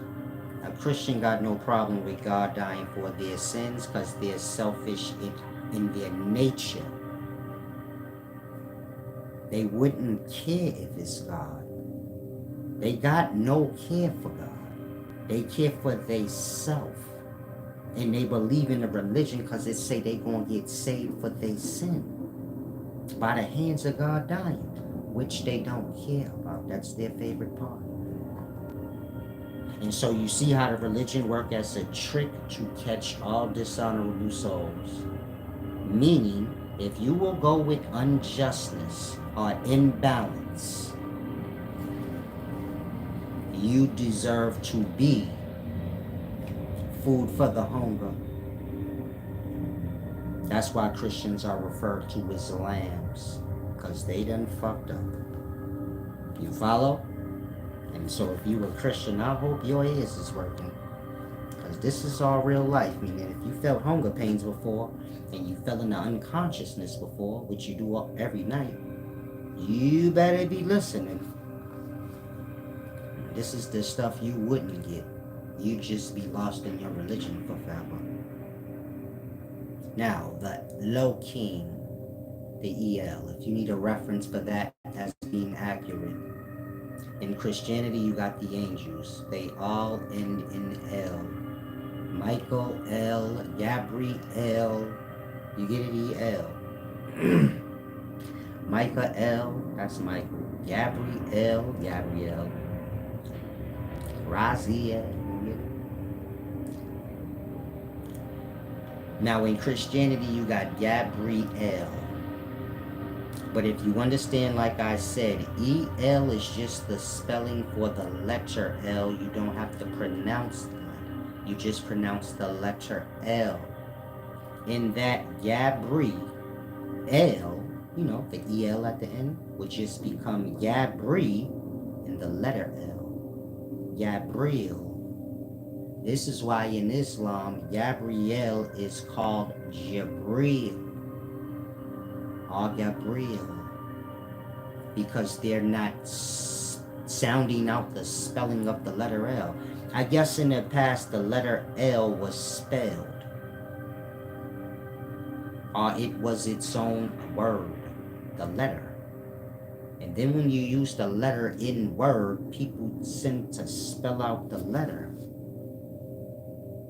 That's why you have that in Islam. All the angels they don't have the EL, just the letter. You follow? And so, that's just reference if you think like, no, Elohim is low-key. You're not supposed to say the E, that's just the spelling of the letter L. And of course in Islam, la la la la la, same God. The La, the L. And this is the hunger, the beast. Like I said, this is the unconscious mind that swallows y'all up every night. These two things are tied in. When y'all get desire, it tie into that same thing. Your hunger pains and the unconscious mind. All y'all desires are dependent on living things. You want a nice leather belt? That's going to be an animal's skin. And an animal going to get killed for all the sneakers and clothing y'all have. Plant life too. Our clothes are made out of plant fibers. Those are spun in a thread. And then that thread is weaved into fabric. And this is how our clothes are made. And all that plant life is sacrificed. I mean, it's did like a shepherd do its flock. Produced to die for the shepherd. So all them plants is just produced just so they can be pulled up and plucked for their fibers, so that could be spun in the thread, so man can have more clothes than he need. All that animal life, plant life died just so man can have clothing. And his desires is dependent on his death too. Meaning when he feed his desires, he feed that same hunger in his belly and that same unconsciousness. You follow?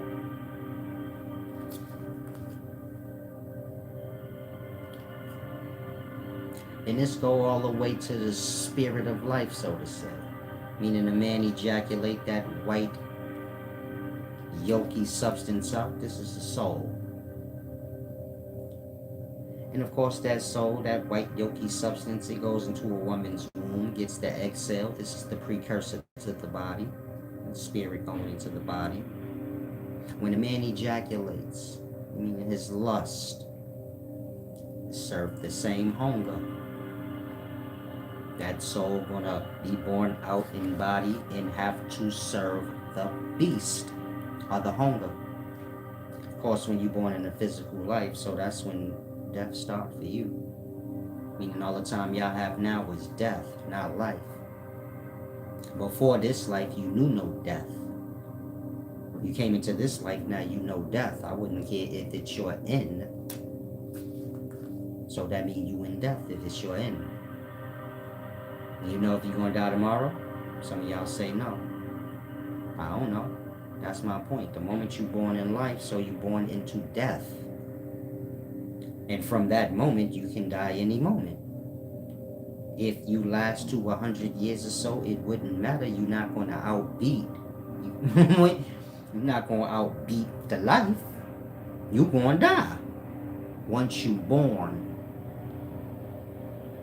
And so again, when I say earth is hell or life is hell, it's from deep understanding, not just all fun and games talk. Y'all better fully grasp this hell. And hella y'all are going where y'all don't want to go. Meaning the hell is threefold. Mind, spirit, and body. That's to say air, liquid, and matter. Y'all in the matters of hell, physical. But there's the liquid hell. That's what y'all call the lake. Spirit. And then there's the airs of hell. This is the unconscious mind, which correlates with the hunger, what feeds on life. Hell is threefold. It's the whole existence you know. And so, I'm just giving you examples of what Satan is in reality. You could get lost in the fables and all of this nonsense. Forget names. In real life, you got the beast, and you can call it what you want. The whole world serve it, especially Christians. That's why they speak all that blasphemy against God. Now, proof earth is hell.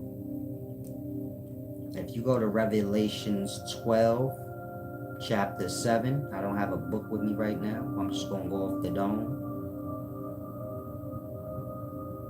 The overall point.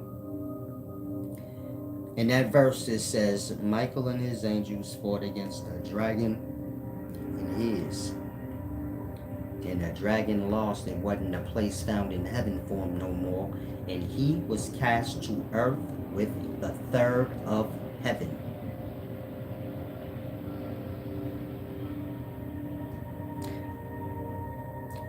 Satan in the third that was cast to earth is the 1/3 of unconsciousness that y'all know.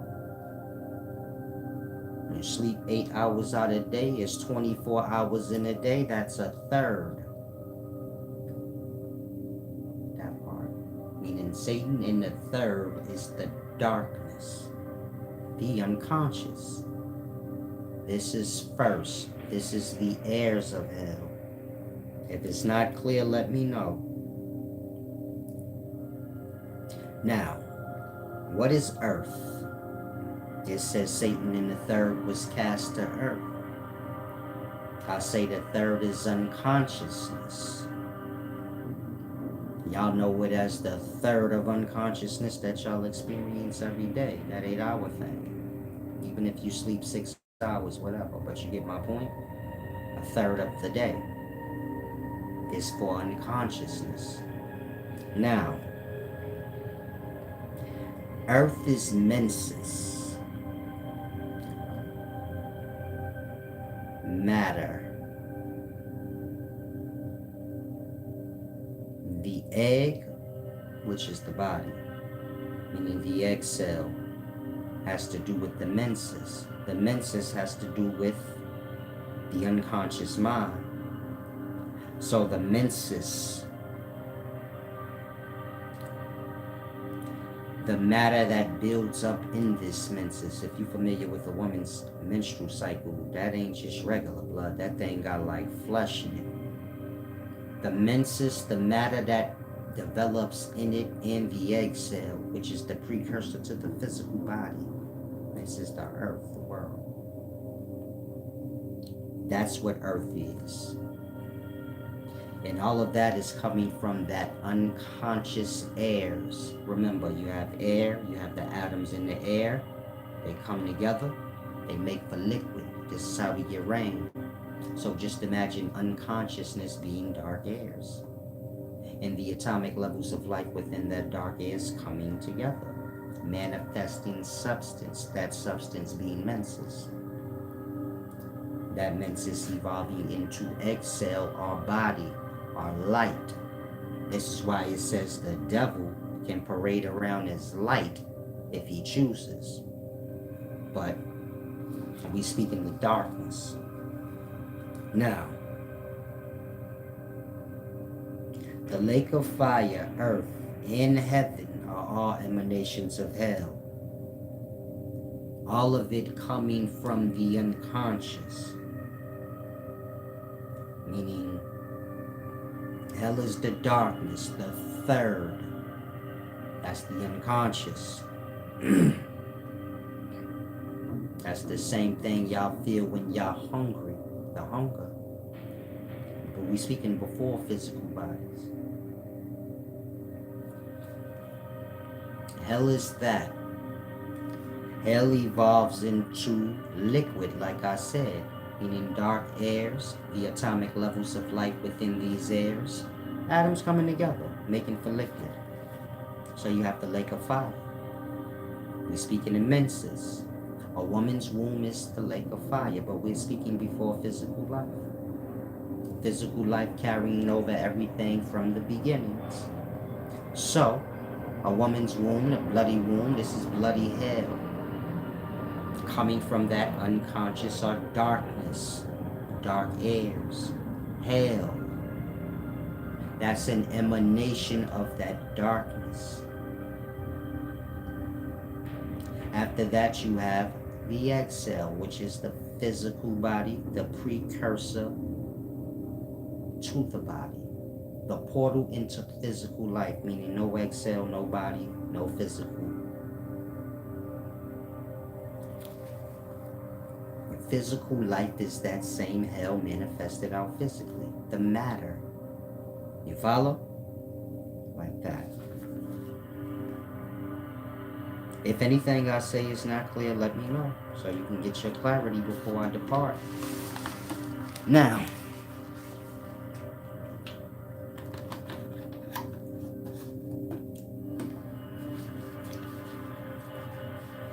you have hell or shayol. Y'all are all familiar with the word hell, but y'all lack in understanding what exactly it is and where it is, or the meaning of it, like what it is and what does it mean.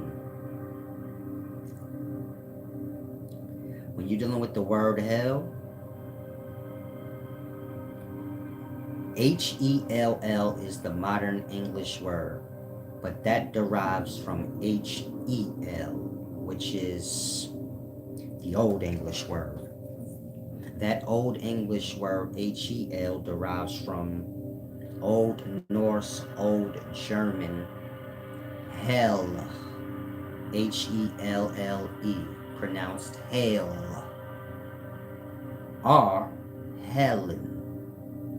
You may have heard of like Helen, reference to hell. That's your Old Norse, Old German, Hell or Helen. And that derived from Anglo-Saxon pagan. This is like 400 BC times. Your Anglo-Saxon word for hell was Helia or Helia. So you look at it like this. In the past, lie had H-E or B-E before it. You get it?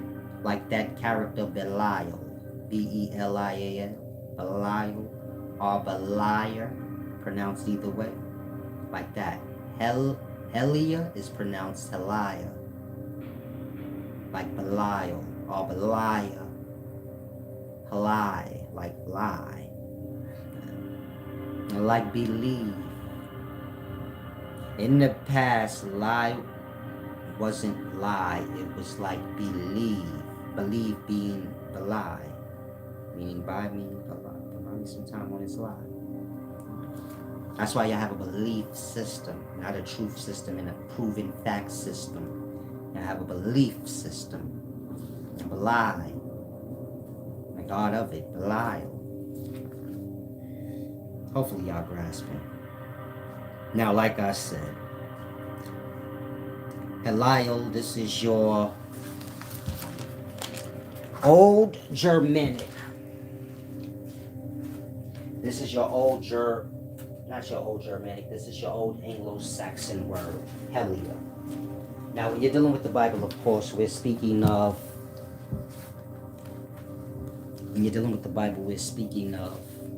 ancient Jewish or Hebrew teachings. And so Helia, hell, all these translations derive from their word, shayol, Johanna. Now, when you're dealing with that word, shayol, Johanna, it means like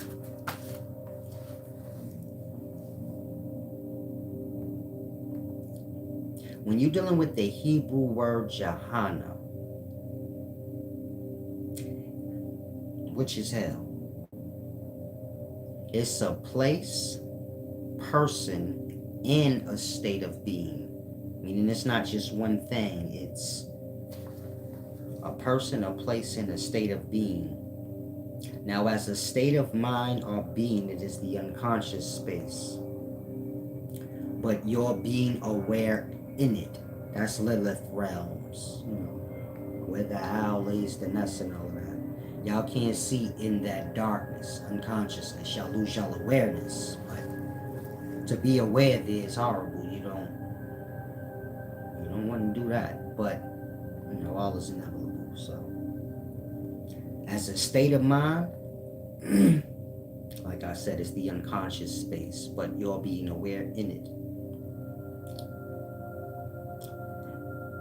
Now that place, meaning that unconscious space, what is Jahana or hell?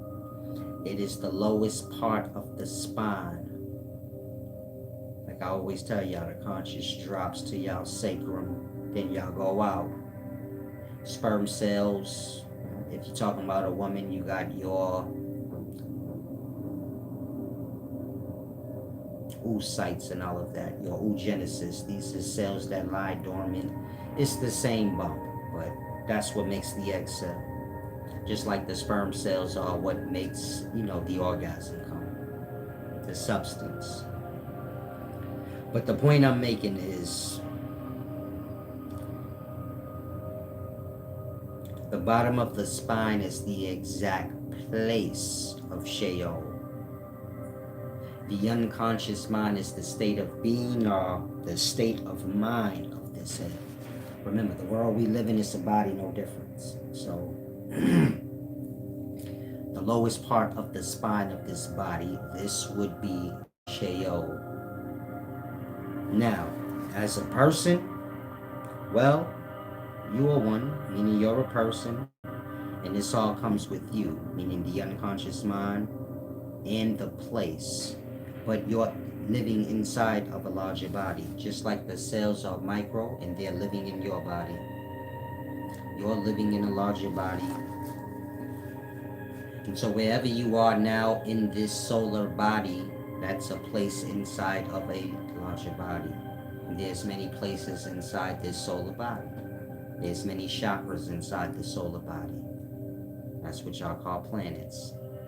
7 planets or however many. And so, I'll block you in a minute, big chungus. Y'all coming in here half retarded. If any of y'all, I don't know if I have a troll or something that waits for me to go live and do goofy shit, but if that's the case, please let me know. Because some of y'all be coming in here like you completely stupid or something. This ain't the place for you. And I'm not sure why you lost on bozos. Stupid little kid behavior, but watch the beginning of this movie so you can grasp what it is to be a man and things like that, so you don't get yourself in no trouble or listening to bozos and stupid retards. And so, like I said, this larger world that we live in is a body no different than your own, and it has the bottom of a spine. It has everything you have. Your body is a direct replica of the larger cosmic bodies. Just like the smaller atomic levels of life, your molecular levels, your cell levels, they are smaller bodies that are direct replicas of larger planes of existence, organism level, so on and so forth. Now, hell is basically that. At its fabric, the unconscious all the way to the body. Like I said, you have the menses, the matter. This is the menses cycle, blood, and the matter, the flesh that's in it. Of course, this is what evolves the egg cell.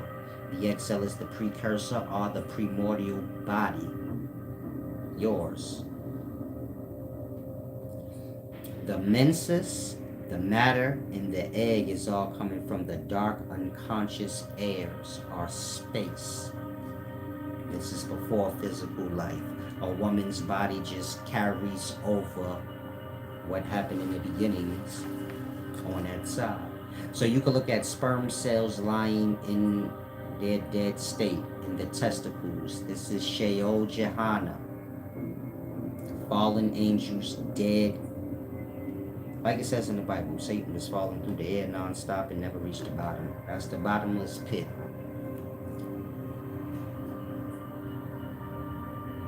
That same darkness or dark state therein, that is your dark unconsciousness, or airs that manifest menses.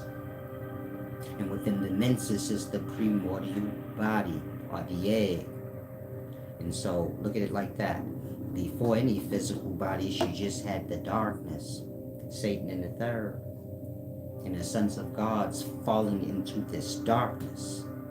And we know that as sperm cells, but we speaking before physical.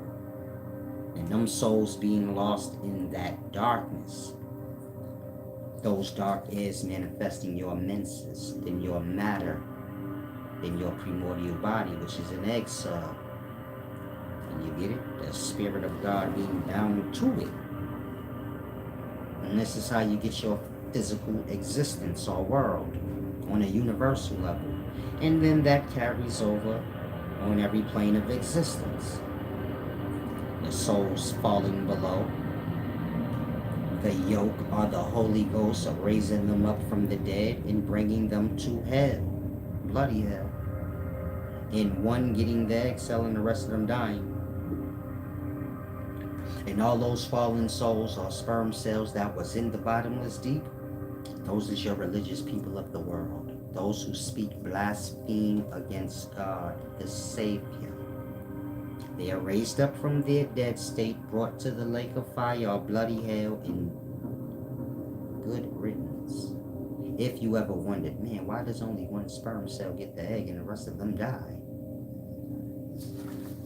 Because they don't fucking listen, that's why. Because they're all the religious people you see in life. That's why. They think God is something they speak blasphemy about. They don't know they serve the darkness that tricked them. That's why they laying down there dead to begin with. Then the Lord of hosts or the Savior or the glorious one comes, and then they be like, yes, the blood of the Lamb is here. They don't get it. The Lamb come to kill y'all off. Y'all are the blasphemers, the non-believers. Say, hi, Christians, non-believers in God. Think somebody would say that God is a fucking lamb and got spit on and beat up if they really believed in God and understood what God was? You think somebody will be that dumb and say that? Again, you got to truly not believe in God and really haven't put no thought into it to even say that. And so they're the non-believers. You don't have to get lost. They believe in their religion, which is the crowd of their people that they feel they're a part of. That's what they believe, not God. Otherwise, explain why they go with dumb shit. How God get beat up? How that can happen? What reality can that happen? If that can, then that's not God. But that never happened. That's why all y'all have is the story. God got beat up and spit on it. Yeah, good story. Good blasphemy. Good blasphemy. But now we get to reality. And all these people that's just lost in the world, they just go with whatever dumb shit that the world got to offer them, like religions, where you disrespect God and you just act like you dumb. Disrespect people that's trying to help you from what is truly sinning against you. This is your religion. You got a disrespectful mindset for them for no reason. Why y'all don't have that same energy for the religion and logic? Because I'm making it crystal clear. You could play dumb around all you want. In Christianity, y'all believe God is a lamb. Y'all call him that. He's posted up everywhere, stretched out on a cross, and that's to show he's gonna die for y'all. I don't have to reword nothing. That's y'all belief. Y'all don't have nowhere in y'all belief system where God is respected. Other than that, you show me the part of your belief system where y'all respect God and nothing happens to him. That part, it ain't nowhere in their religion. Just like if you ask them why nothing don't happen to the devil, why God gotta get beat up, then they ain't got nothing to say to that, and they don't want to hear nothing about the devil. They just want to talk about the God getting beat up. So it's like it say, The best trick the devil ever did was convincing man he didn't exist. And that's how Christians carry it. They don't want to talk about the devil and why nothing happened to the devil in y'all religion. And why the devil keep bullying God in y'all religion. Use Job as an example. The devil tell God, man, you should test your favorite servant out. Why is God obliging to the devil if they, you get it? That don't make no sense. God is good. His servant Job is good. The devil could just make God betray. Huh? God answered to the devil? Yeah, in Christianity, the God answered to the devil. The God died, but nothing happened to the devil, meaning it's a blasphemy. Or it's written in a way where if you unjust, you get my point? You're going to get lost in the blasphemy. And so we're speaking y'all perspective. Meaning a Christian has that perspective. God is going to get hung up on the cross. God is a lamb. God is this and that. All disrespectful things. When they come to the devil, according to their book and how they know it, nothing happened to this devil. And like I say in the book, the God is the devil. The dual nature of this God.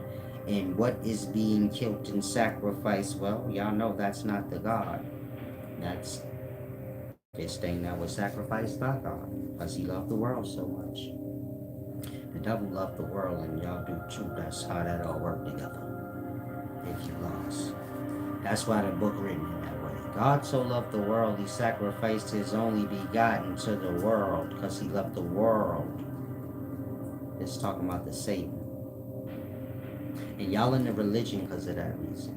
Meaning there's no thought. Y'all just go. Now, is any of this true? Like, in reality, is God killed? No. That can't happen to God. It's a blasphemy. That's how you worship Satan. The hunger. This is the God over the physical life. This is everything from unconscious to physical body and physical reality. The dream too. That's afterlife. You gotta grasp at some point. This is why Jesus say, can't just eat bread alone. Follow? Most of y'all don't get what that means. Bread, meat, fruit, vegetables, food. You can't just eat bread alone. Means you can't just serve your goddamn belly. You got to feed your mind too. Man can't just eat bread only. Man can't just eat and serve his belly only. He gotta feed his mind and put some substance there. Lest he be a fucking fool talking about God is a lamb on a cross that was beat up and spit on. Worshipping in that fashion. Getting attached to this stupidity. To where when he being freed from it, he getting upset. I ain't seen none of y'all give back. No balance, no honor, but you a Christian. I'm just letting y'all see y'all moral etiquette. Yeah, you a Christian and you view that as a good thing, but you a low thing. You got no morals. You got no respect for God or nothing. You only care about yourself. And that's what the religion is to show. Meaning that's the point of the religion. It's a Loki, a net, a trap.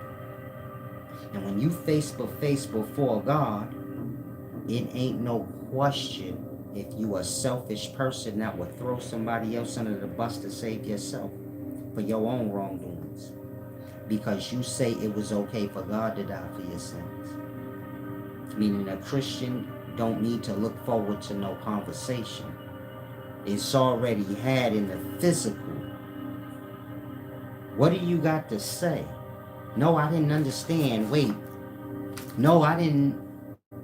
You know what fear is. You know a good thing dying for sinners don't make no damn sense because you the sinner, so it makes sense. So there's nothing to talk about. You're selfish. The religion proved that. Otherwise, why you didn't speak up for the God in it like the wise servant did?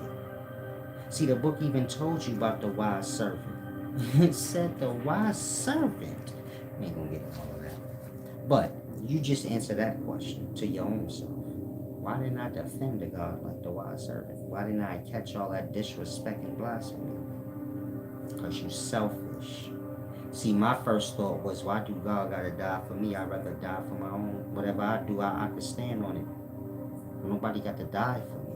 I don't even get that kind of talk. That ain't for me. Y'all brain don't work like that. And you know why? The same reason why mine don't work like y'all's. You don't have no honor. You selfish in your nature. Nobody will have to question, is Silas selfish in his nature? Oh, he the nigga that say like, why God gotta die. He didn't have to say that. We all go with that dumb shit. He could have just... You don't have to speak up for God. Nobody's requiring him to. That part. It's in my nature. That don't make no goddamn sense. I wouldn't let God die for y'all. Meaning I'd do whatever I could do to stop it. You niggas gonna die for y'all own shit.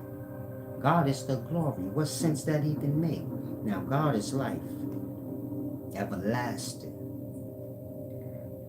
A Christian say everlasting life gonna die for their sins. Then when they have no life, they don't understand how they greed make them dumb.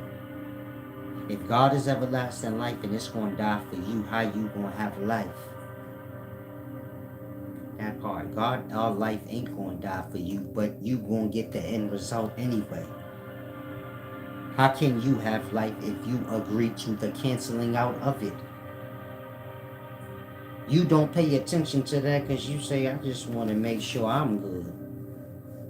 That part. Again, God is everlasting life. I don't care how you know of God or the Savior or the Osiris, however you know it. This is the everlasting. This is life itself. How is life going to die for you? If life could die for you, then there would be no life for you to live. So you're just going to be in existence with no life? Existence being life? How does this work? Again, God is life. There's no life separate from that. If that died, what happens to life? That part. That don't make no sense because that's not going to happen. But what's going to happen is y'all won't have life. You say, why? Because you agree to life not being for your own selfish, foolish ass nature. Like that. Y'all want something to die for y'all. Sins. Bad etiquette that y'all could just stop being bad. Like that. So if you were Christian or anything like that, a Muslim, you're going to hell, shayol. If you ever wonder why sperm cells dead in the testes, this is your end as a soul. You see all them stars in the night skies? In the night sky, that is the testes. In the daytime, y'all get to see the head side of the world we live in. The world we live in being a body. In the daytime, y'all see the brain part. That's heaven. And all the neuron cells, our brain cells up there are on. And it's always on up there. Even when you sleep, the lights is on. So when y'all look up at the sky at day, there's no separation in the glory. All is whole. All moving in one accord. You cannot see no separation in the light. In the day, y'all looking at heaven. In the night, y'all looking at below. The testes of the body. Hell. The darkness. And you see all the lights separated in it. heaven, hell. Y'all see both sides every day. And a man's soul is on its own accord or path in the different levels of life. Atom, molecule, cell, organism, solar, galactic, universal body. Man as a soul, our awareness is evolving through all these levels. Y'all was atoms, molecules, and cells already. Sperm cell got egg cell. It's your beginnings. You was a cell already. Now you an organism. It's you as a soul evolving through many levels of life and many levels of body. You know, bound in samsara, so to say. The never-ending cycle of life and death. But that's just your day. Meaning every day you wake up into awake and then you die. And that just don't never stop for you. You know, you're hard in it. You don't listen. So you just be stuck carrying around your darkness. But this is how they end up that way. And this is the end result for all Christians and religious people and atheists and people who don't understand this God accurately and praise it accurately. They're going to end up in shayol, Jahannam. This is unconsciousness. If you say, what's so bad about that? You won't be unconscious in it. And that's the scariest fucking thing you ever going to experience in life. And you're going to experience it, so you don't have to worry. Ain't nothing you know worse than that. Meaning hell is a lonesome, dark, the worst state of mind a person could ever find themselves in. And so I explain to y'all how hell is unconsciousness. Now, when y'all die, y'all don't have no more physical awake. All y'all gonna have is what y'all know is dream and unconscious. And this is spirit in that darkness. Meaning on a deep level, y'all shadow is not a reflection of y'all body. It's y'all unconscious. It's y'all unconscious body. And you got a spirit body, a physical body, and then you got dark body of unconsciousness. And that's it. The shade, the shadow.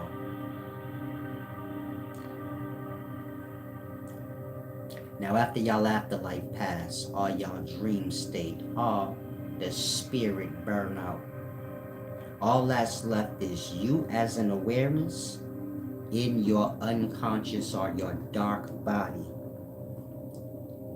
And you won't be aware of it, that darkness. And a lot of y'all say, man, well, what's to see in that darkness? You don't want to know. Nothing good. That's Lilith realm. Where the owl hoots and all that weird shit you heard, that is real. And you don't want to go there. But y'all know. Now I was given a glory to see this place. Meaning I was living my street life when I was younger. And I had got shot. And so I started having nightmares shortly after that. About getting shot. You know, as I was healing and whatnot. Now in one of these nightmares,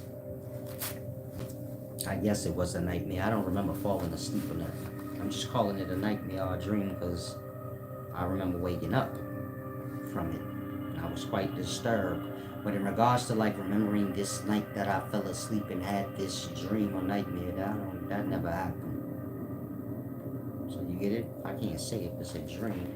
I just say it is because... But I don't remember falling asleep or nothing like that. But in any event, in this dream, I got shot and I died.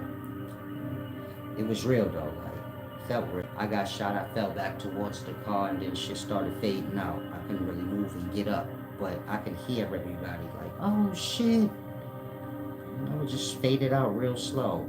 Kind of like curtains closing. I couldn't stop it, but it was heavy, like. But it wasn't like scary or nothing or bad or nothing like that. I was living a certain kind of life, so I wouldn't, you get it? My mind was in a different state than it is now. So I was in that I don't really give a fuck stage. It is what it is. So I was walking across the street. I seen somebody that I had a little drama with, but you know I had an ego, and so I kind of just kept walking towards them in perspective. And you get it?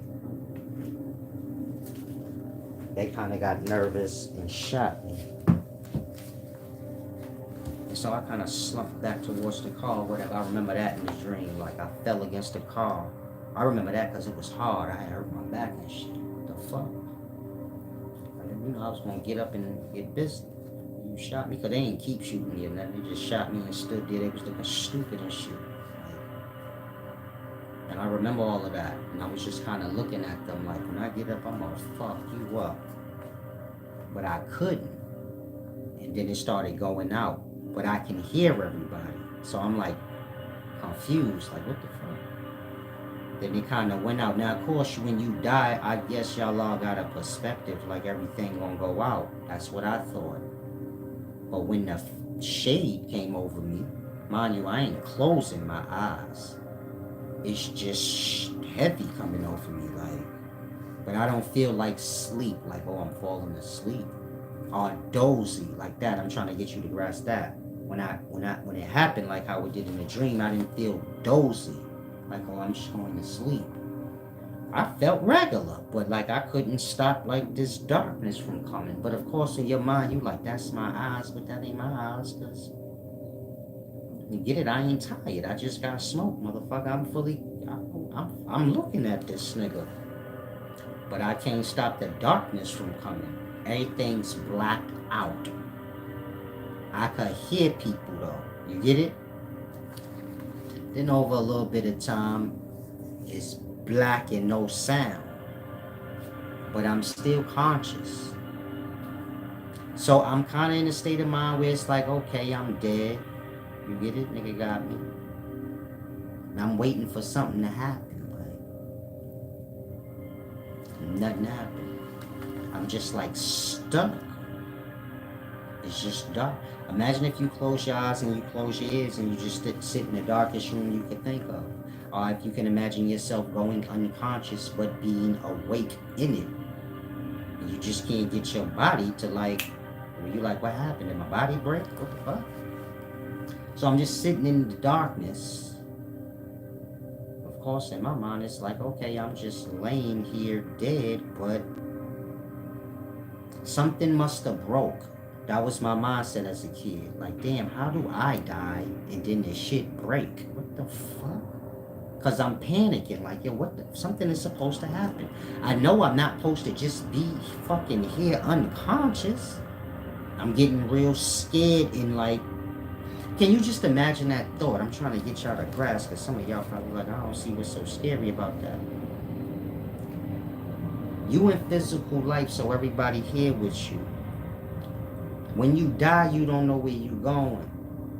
So imagine you die, then you just stuck like that. Where you can't move your body, nothing, you can't see nothing, hear nothing, you just stuck in a dark state. But you as a person, you still conscious. You still thinking. You can't see, the darkness too thick, but you feel like I still got eyes and can see. I just ain't shit I can't see. I mean, it's dark, thick darkness. You can't really hear. Now imagine you like, okay, I'm dead. So y'all all would be expecting something to happen. Meaning if you're conscious in this darkness, your natural mind is going to be like, okay, I guess I'm going to see what happened in death now, and something going to happen. So in your mind, you kind of like, all right, I'm waiting for the people to come now, like my dead loved ones, whatever. But I know I don't just sit here like this, like that. I'm just stuck in that state. Now I'm panicking because I could think. So I'm like, that was my real thought. I'm like, how do I die and this shit break? Like, that's how I was thinking. Like, how did life break on me? My mind is, if I'm dead as a soul stuck in my body, who the fuck would know? How am I gonna get the fuck out of here? You get it? I am losing it. Like, oh, hell no. It's not like physical life where you like, okay, I die. You get it? I'm fucking dead. Obviously, something done broke on me. That part. Who the fucking niggas in physical life know I died? Obviously, in the dead realms, they have no clue I'm here. I'm just stuck in some dark place. This is after me being in there for like, in my mind, like an hour. I'm like, every second I'm like, somebody coming. Something gonna happen. Man, after like an hour of that, I start panicking. Remember, I'm like in a dream. I don't know what happened, really. I don't know where I'm at. But I'm panicking now, like, hold on. I could be here forever. Like, how long? Like that, where you like, okay, I'm just stuck here. And I'm going to be in this darkness until somebody in existence get a call at this, or soul stuck in it. You get it? My mind's just bugging, like, yo, how does this even work? I don't even know how this works. I don't even know where I'm at and how many. What the fuck? I thought I died. Like that. Your brain going crazy. Like, then I kind of tried to call out, like, yo, what the fuck? When I did that, the darkness went in like my throat. So now I'm panicking more, because you can feel the darkness. It's thick, like if you ever been out in like humid, rainy weather, or before it rained, when it's thick and clammy. Like that, the darkness was all thick and disgusting. When I opened my mouth to say, yo, I didn't hear nothing. It was like everything was going that way. Like whatever the darkness was, it was sucking. So if I open my mouth to make a sound, that sound go down my own throat. Like, so I'm like, what the, you get it? I ain't speaking to nothing, I'm just scared to death now. Like, yo, what the hell is going on? The darkness just closing on me, going in my ears and shit. And you start feeling other presences with you. Like, what is in here? But you can't really get it. You don't want to be like, who's here? Because that already happened. You already said, yo, and all the darkness went in your throat. So you holding on to the little bit you got left, like you suffocating. Like, if I open my goddamn mouth one more time, I ain't gonna have no.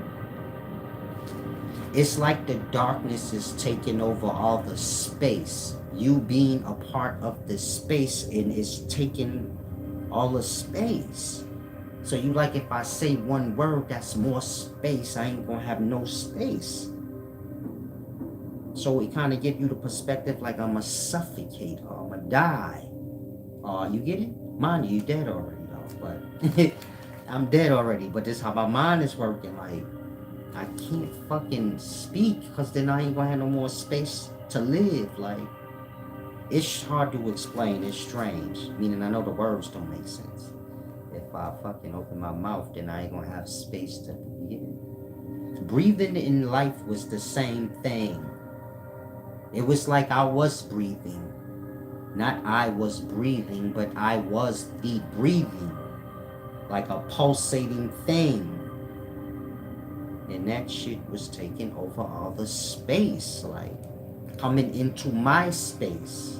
So it was strange. Like, and I just lost it. Like, completely fucking lost it. I ain't know none of the wisdom I know now in depth like this. So I didn't know what was happening.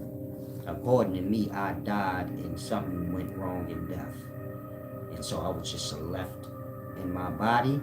To me, I was in my body, but, you know, my unconscious mind, I was just lost in there. But when it happened, I felt like, no, I'm stuck in my goddamn body. Which I know now, yeah, your unconscious mind and your body is one and the same. And the physical body will, you know, deteriorate, but the unconscious mind is not physical matter. It's your darkness or your shadow. Meaning your unconscious body. And that don't fade. You got to transcend that. And so I guess in this dream or whatever was happening with me, I was being shown that. Like, you're going to die. And you're going to be in hell, nigga. You're going to be in shayol. And this is what it is. Because to tell somebody hell or shayol, they like, yeah, that's the lake of fire, that's this or that. They can't fathom what I just explained. Even now, it's horrible. Meaning there's nothing I know in existence to tell you it's like that. The best thing I could tell you is just imagine if you die and you stuck in your body. And your mind is like, well, if nobody knows, people in the living life cannot get me out of here. You get it? I'm gone from that realm. I thought an angel or something was going to come get me. Nothing is happening. Your mind start going into time. Where you're like, yo, I can be in this fucking place like this. In this darkness like that. Forever. Can you imagine? Man, when I woke up, I was so fucking, I was pissed.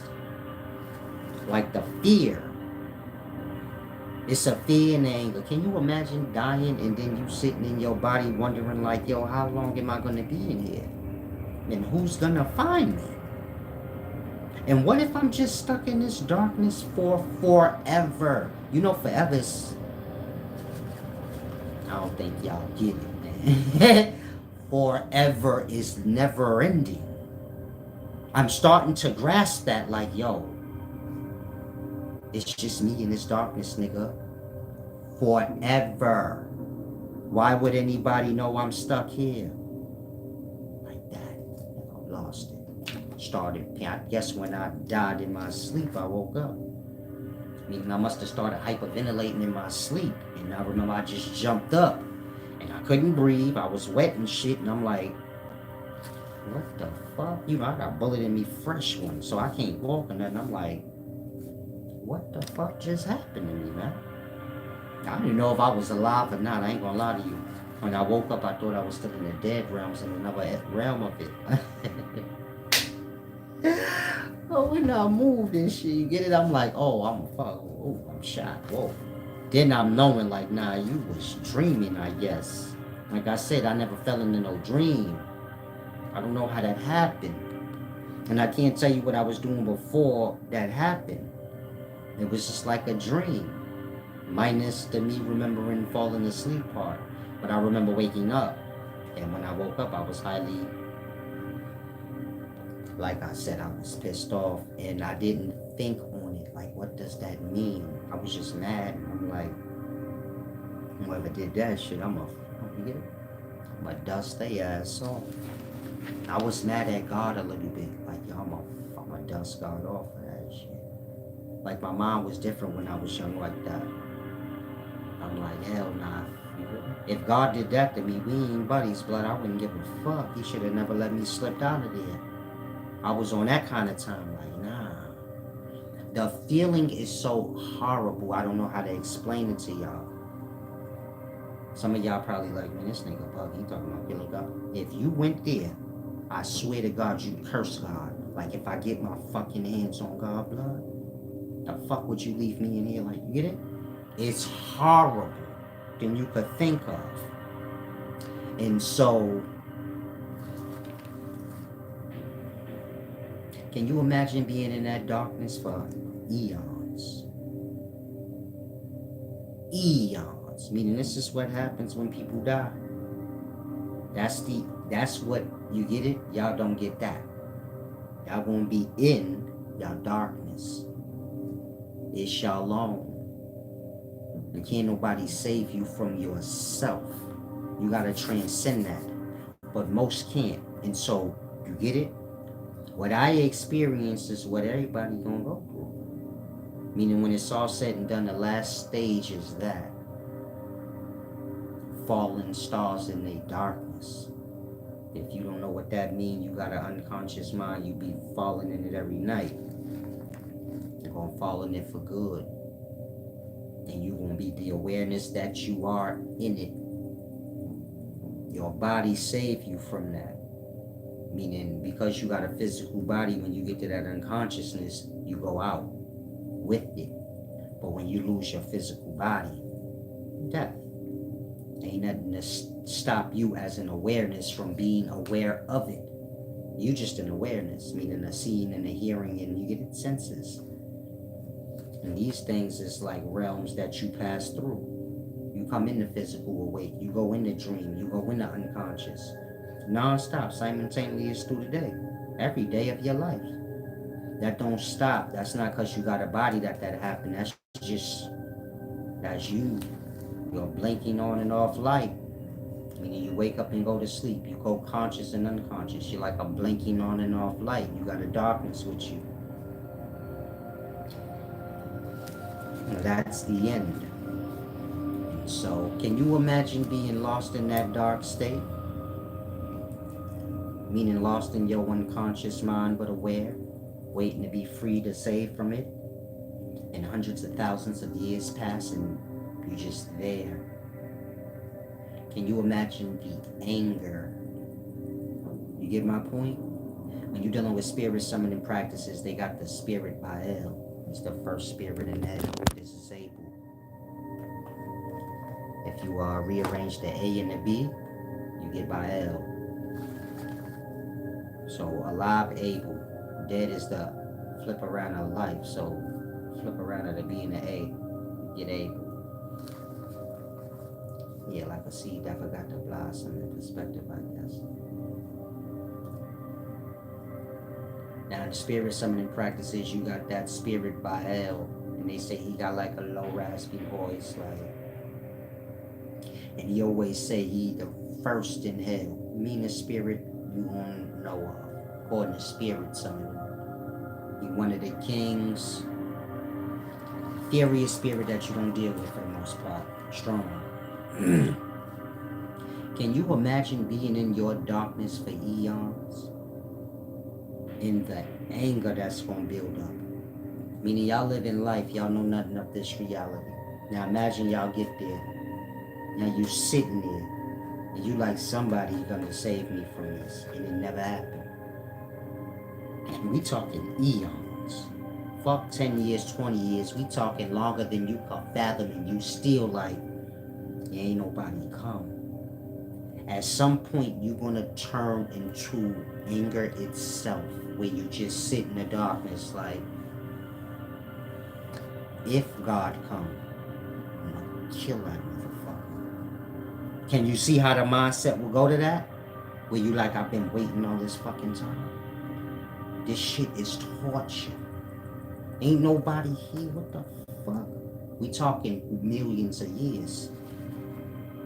Like that, where you can't fathom it. Like, damn, who could be alone that long, just in darkness, not able to move or do nothing? That shit, hell sound good to a spirit in that state. See, I'm gonna wake you up and take you to the lake of fire. Yeah, please take me somewhere. Like that, you just stuck in darkness, just sitting there. Orgasm is like the Savior, the Holy Ghost coming to save those souls out that darkness. Can you imagine when them souls get lifted up out that darkness, why they be like, oh my God, the blood of the Lamb, and they all stupid? Part, they've been in there so fucking long.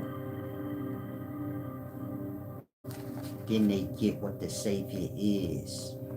You see how y'all be fronting like, I love Jesus.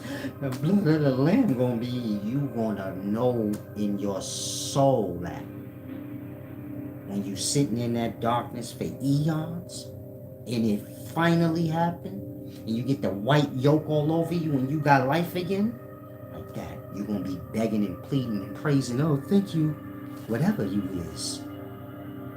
And you gonna get took into bloody hell, the lake of fire. The soul's got to get a bath. The one that get into the egg, this is just, the Satan. The new soul born out, that's going to have to go through all the same shit that those old ones that was in the darkness already went through. That's how that works. And that's for all those that's lost in the world. Now let's say those of y'all that you may look at me as different than y'all in the world, because I don't go with nothing y'all say. So y'all like against me, the world. I'm against y'all too, whatever. So you say you gonna be down there with us. No. I'm gonna be coming with the thing that's coming to get y'all. Do you get it? That's what make the difference. Y'all gonna be in the night. Others gonna be coming with the day to get y'all. I don't know if this is making sense. Everybody gonna die. And some of y'all gonna end up in y'all unconscious, y'all darkness. But y'all all gonna be together in the larger body's lower part of the spine, which aligns with the testicles. So in your mind, you're trapped in your body. In the whole scheme of things, you're in the testicles of this larger body that you live in. You don't understand none of this, so you don't know. Like that. And then you just sit there. In your darkness, till you grasp what being separate from God is. God is life. You follow? And all you see in physical life decided to separate from God, our life. And at the end of that road, of that separation, is nothing like that. You got to pay for that separation, getting lost in the world. The world is that thing that fade every day for you. Meaning every day y'all leave physical life and then come back to it. And every day it fade. You got people that die, it fade for good for them. In that, you know, physical life or the life you know is a facade, a fading thing. That's why it say, don't get lost in the world, lest you gonna fade with it. It always gonna fade. Whether you talking about you waking up every day or you dying and it fading out for good for you. And so to get lost and held on to the things in the world like y'all religion, it's a worldly thing. You learn that in this world. You learn Islam, Christianity, and all those religions in this world. You didn't learn it from no higher power. You follow it because it's common in this world and it help you get along in this life if you were Muslim or Christian. Y'all won't help me or give me no work, no opportunity, because I don't claim to be none of those things.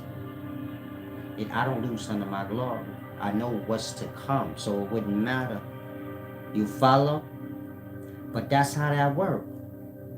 And y'all Christians and Muslims, for that reason, say, man, if I ain't these things, it's going to make it better for me.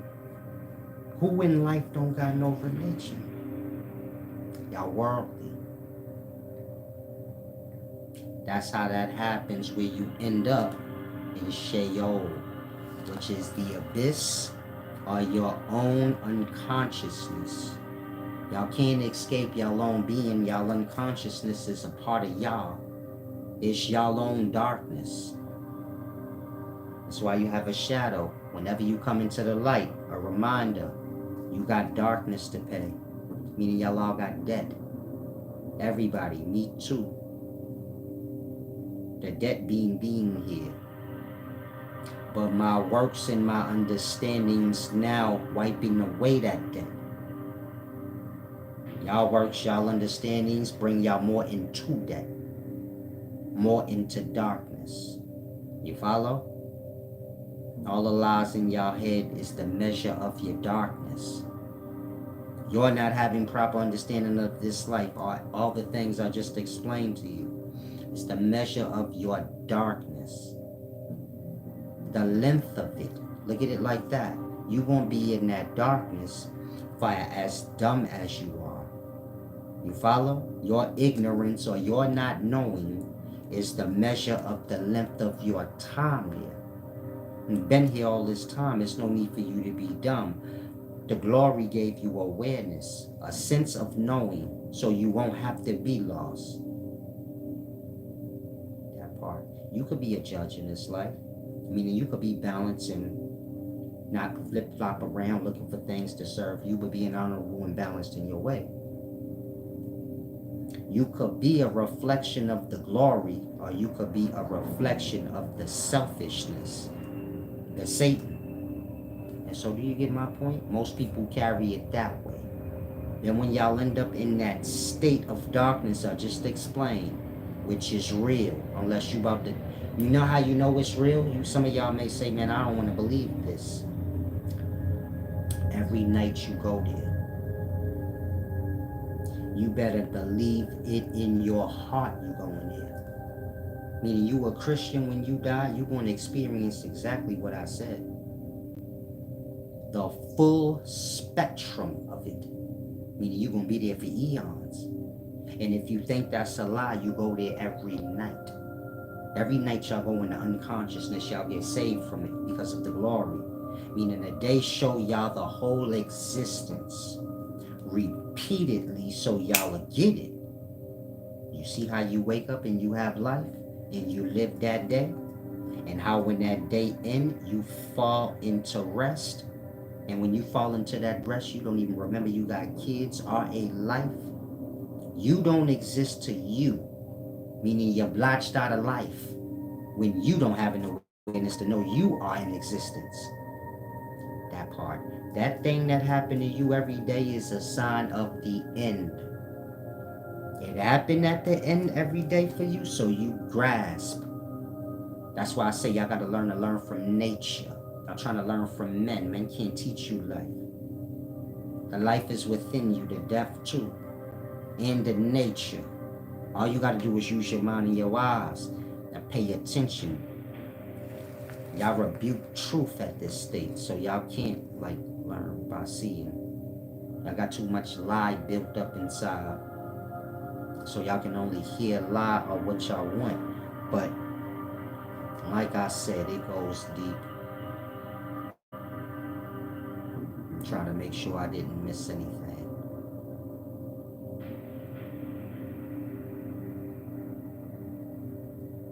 That's how that happens. Eternal darkness. And be clear, the sperm cells in the bottoms of the testes, the orgasm doesn't have to come, meaning heaven doesn't have to come, or the yoke. Now Jesus say yoke eating, give awakeness in life. That don't have to come. And if it don't, you know.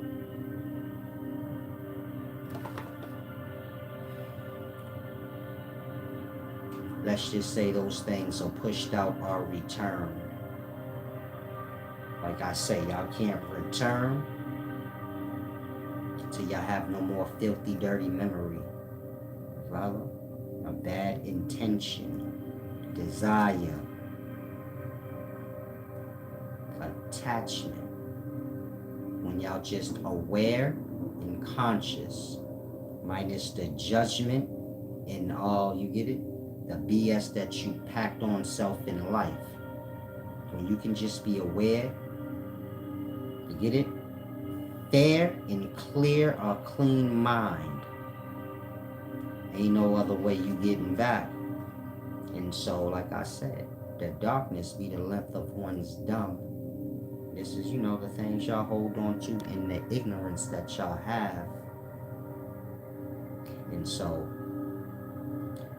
to take that as a prophecy or whatever, but I've been to that place they call shayol. It's fucking horrible. I wouldn't wish it on nobody. I don't even want to think about it again. I cannot forget about it, but I wish I could. It was horrible. Scary ain't the word. You being scared ain't even a word. You being, all your negative emotions become this one thing where you scared and I'm gonna kill the shit out of something. Whatever come, you become some shit you can't fathom in that darkness. Being in there like that, getting mad. You follow? And not understanding is the worst fucking part. So you if I feel anything, I'm gonna kill it. You start to see your own nature fucking crazy. I'm a lunatic. Like I said, I came out of there and I'm like, man, I'm ready to kill God for that shit. I don't have an understanding of life at that time. So according to my understanding, okay, God left me in that darkness or something. I don't know who brought me there. Like, I wouldn't care who did it, but you got to pay for that. It's ugly like that, where you like, I'm not letting that shit go. You ain't have to do that. You get it? It's one of them things. You know how like they got Islamic prophecies or Christian, I forget which one, and it was like I think it's Islamic, and the angel of death came, and the prophet was telling the angel of death, show me how you come to like the non-believers. And the angel of death's telling them, you ain't gonna be able to bear it. He came how he come to the believers. So the Islamic prophets, like, how do you come to the believers? Think the Prophet Muhammad. And the angel of death showed them how he come to the believers. This is not believers in Islam. This is believers in what I'm telling y'all. Like, y'all are blasphemers, religious people, Islam, Christians, all of that. Y'all are non-believers in the truth when it's said to y'all. That's what it's meaning when it say non-believer. It don't mean like somebody that don't believe this religion. It means somebody that is against the truth. If the truth is spoken to you when you're trying to like oppose it, you're a non-believer. Y'all think the book got to do with the religion. So y'all like, no, I mean, it's talking about Islam. It wouldn't care about fucking Islam. That's just a name. It's talking about real shit. Not your dumb ideal. Not your, I'm part of this goofy gang. That's a religion. It ain't talking about that. It's talking about real life shit. You hear truth and lie every day. Do you play dumb when you hear the truth? You act like you stupid? You a non-believer. That part. Do you take and lie and act like you fucking dumb sometimes? Like your brain don't work because you want to be down? You're a non-believer in the truth. That part. The angel of death is showing the prophet how he comes to those who are believers in the truth. And so he's all beautiful and smelling great. Prophet tells him, man, if of course the angel of death is going to be bringing the souls to Jahannam or Jahannam. This is heaven or hell. He come to the believers, bring them to heaven. Prophet Muhammad said his coming is sufficient enough. You follow? Meaning he ain't even got to bring me to hell. Just how he came was gift enough. It was glorious. You follow? The prophet asked to see how do the angel come to the non-believers. The angel of death tell him you can't bear that. He say, well, show me anyway. The angel of death show him how he come to non-believers. The motherfucking prophet fainted. And when he came back, he said, you ain't got to do nothing to non-believers. That is sufficient. He tell an angel of death, you ain't even got to bring them to death. According to what you just showed me, if you just show them that right there is sufficient enough. They don't need no more punishment. Same way he say about heaven. He say the way you come to bring the believers to heaven, just the way you came was enough. Nigga not even thinking about it being no more than that. You tell me it's more? Yeah, you ain't even bring you to the place yet. This just me coming to get you. And you like, damn, it's more shit for me? That's how glorious he's saying it is. So glorious, the actual place you supposed to be brought to or the actual gift. It's like I got a gift to you, but all the preparation before the gift is like, well, shit, I thought you already... This ain't the gift? No, this ain't nothing. It's just the preparation before you get the gift. And you like, shit, this right here, good enough. You don't even need the gift. Like that. Well, you like, this shit got to be good. The death part was like that too, though. Where it's so fucking horrible. He say, man, that's enough right there. You don't even have to bring them to bloody hell or Noel. Just show them yourself. What was shown to the prophet was what I explained to y'all. That state of darkness where you are aware in it. I don't know how to explain it to y'all where y'all get like, yeah, there's nothing you can see or experience worse than that. Meaning thinking that you're alone, separated from existence. When I was in that state, I'm like, I'm dead. Nobody in existence that's alive could save me. For some reason, whatever existence I'm in, ain't nobody coming to get me out my goddamn body. I'm just stuck in this darkness. So you feel disconnected from reality. You get it? You get this it's not even a lonely feeling. I can't explain it. It's horrible. Where you like, can you imagine being cut off from life? Where you like, hold on though. What am I supposed to do? You get it? I'm cut off from physical life because I died. I thought when I die, somebody will come and get me. I didn't know I was going to be aware. Meaning, imagine when you die, so you just fade out, but you don't, your consciousness don't. So for you, it felt like you just stuck in your body. You could hear the people and shit. You get it? Then at some point, that kind of go out. Now you just stuck in that darkness. Meaning when people die, they can still hear for some time. You hear motherfuckers around you acting a fool and shit. That's what I heard. Like, oh shit, blah, blah, blah. You can hear everything. A lot. Like, you know, when you can't see, I guess it make you can hear more. But you can hear everything. Then that go out. And you still aware though. Of nothing though. Like, you like, I must be stuck in my body. Like, an angel or something must gotta come get me. And that never happened. And every second that passed, you like, this probably the second. It's probably the second. Some of y'all don't grasp how long that can go on. Where you in a state of denial, so you like, no, maybe in this next second. You sit, you like, maybe this next second. That's how I was getting along for like, felt like I was there for an hour before I spazzed out. That's how I was getting through that hour. By mistake though, I'm just like, well, maybe now what's going to happen? I'm just waiting like a fool.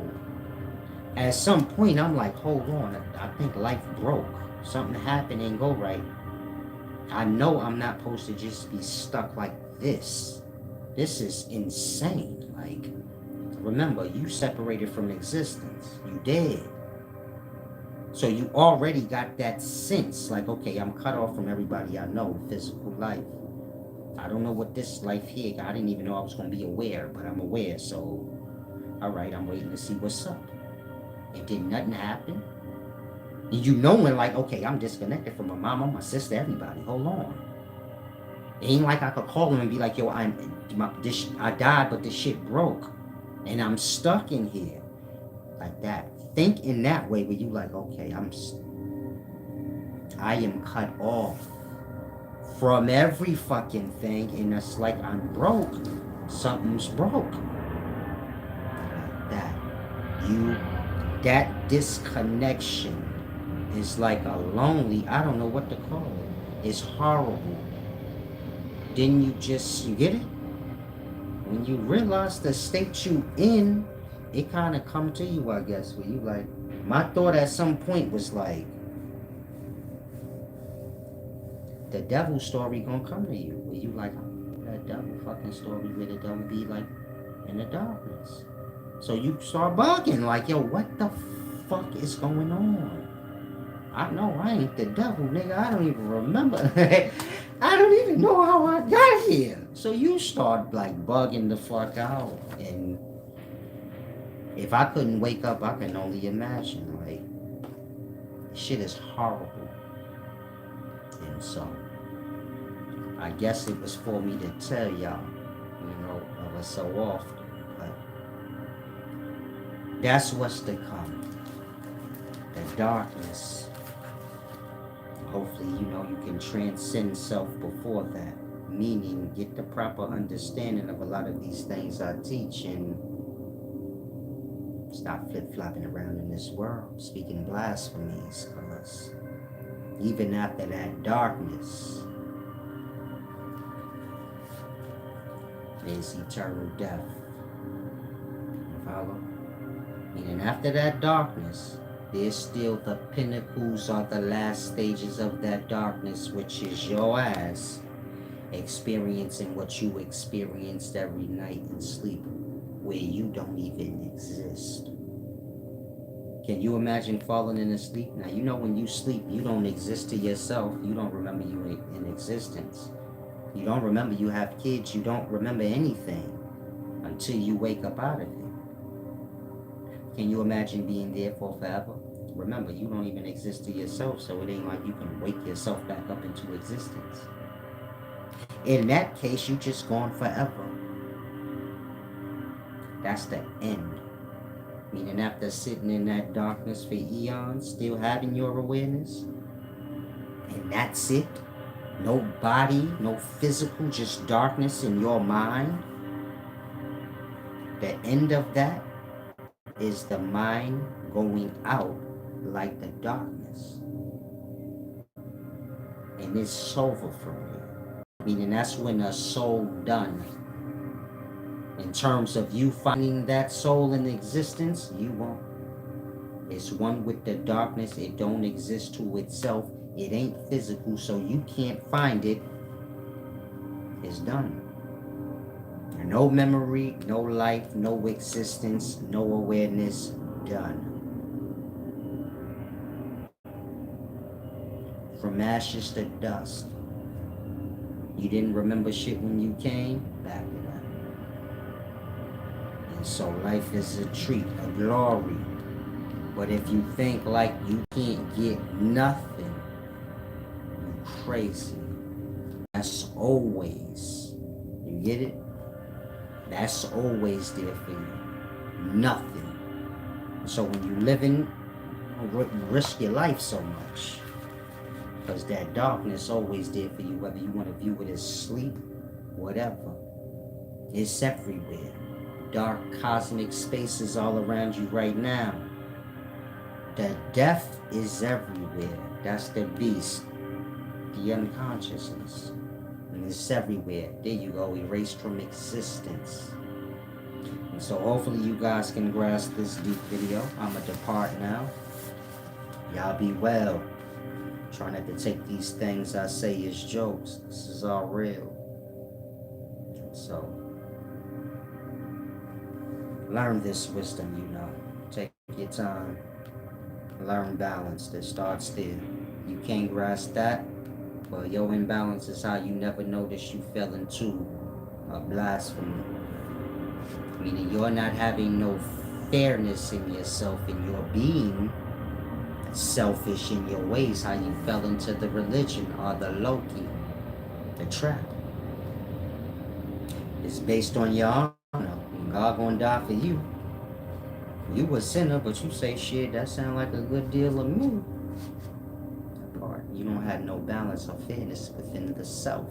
To say that's not fair for God, why would I want God to die for me? I'ma have life if life die. It's best I change my ways. Nigga, ain't no going around that. Life can't die for me. It ain't no life. I guess I gotta change my ways. You never realized that your religion is a blasphemy, a disrespectful lie against God. Jesus gonna get beat up and all that shit, hung on a cross, he a lamb, all of that blasphemy, disrespectful lie against God. You follow? You didn't notice all that because you got no balance, meaning you're not fair. You don't care about the next person over yourself. In that, if I say give back, you say I ain't giving back to that nigga. You don't care about nobody over yourself. You don't care that God gonna die for you. So why would you care that I just saved you from some shit? And so unwind the natures of self, meaning a lot of y'all are too lost in your imbalance. And you don't know when you're going to die in this life, so you want to balance out before then. A balance being what's good. That's why in the book it say like God made day, then night. The two opposites. It's good, then God made man or Adam, then Eve. It wasn't good till he made Eve too, which is opposite. And make for balance. It ain't good till it's balanced. That don't mean you flip-flopping in between a duality, but that mean like you're being the judgment in between it. You are the fairness in between these two opposing things. Man flip-flop in that duality. He's like that in his own nature, but he has to, you get it? He has to overcome these natures, these darknesses he carried with himself. It all starts with balance. Balance is fair. So it starts with balance and honor. Honor is honest. Balance is fair. So hopefully you guys grasp. Salam, shalom.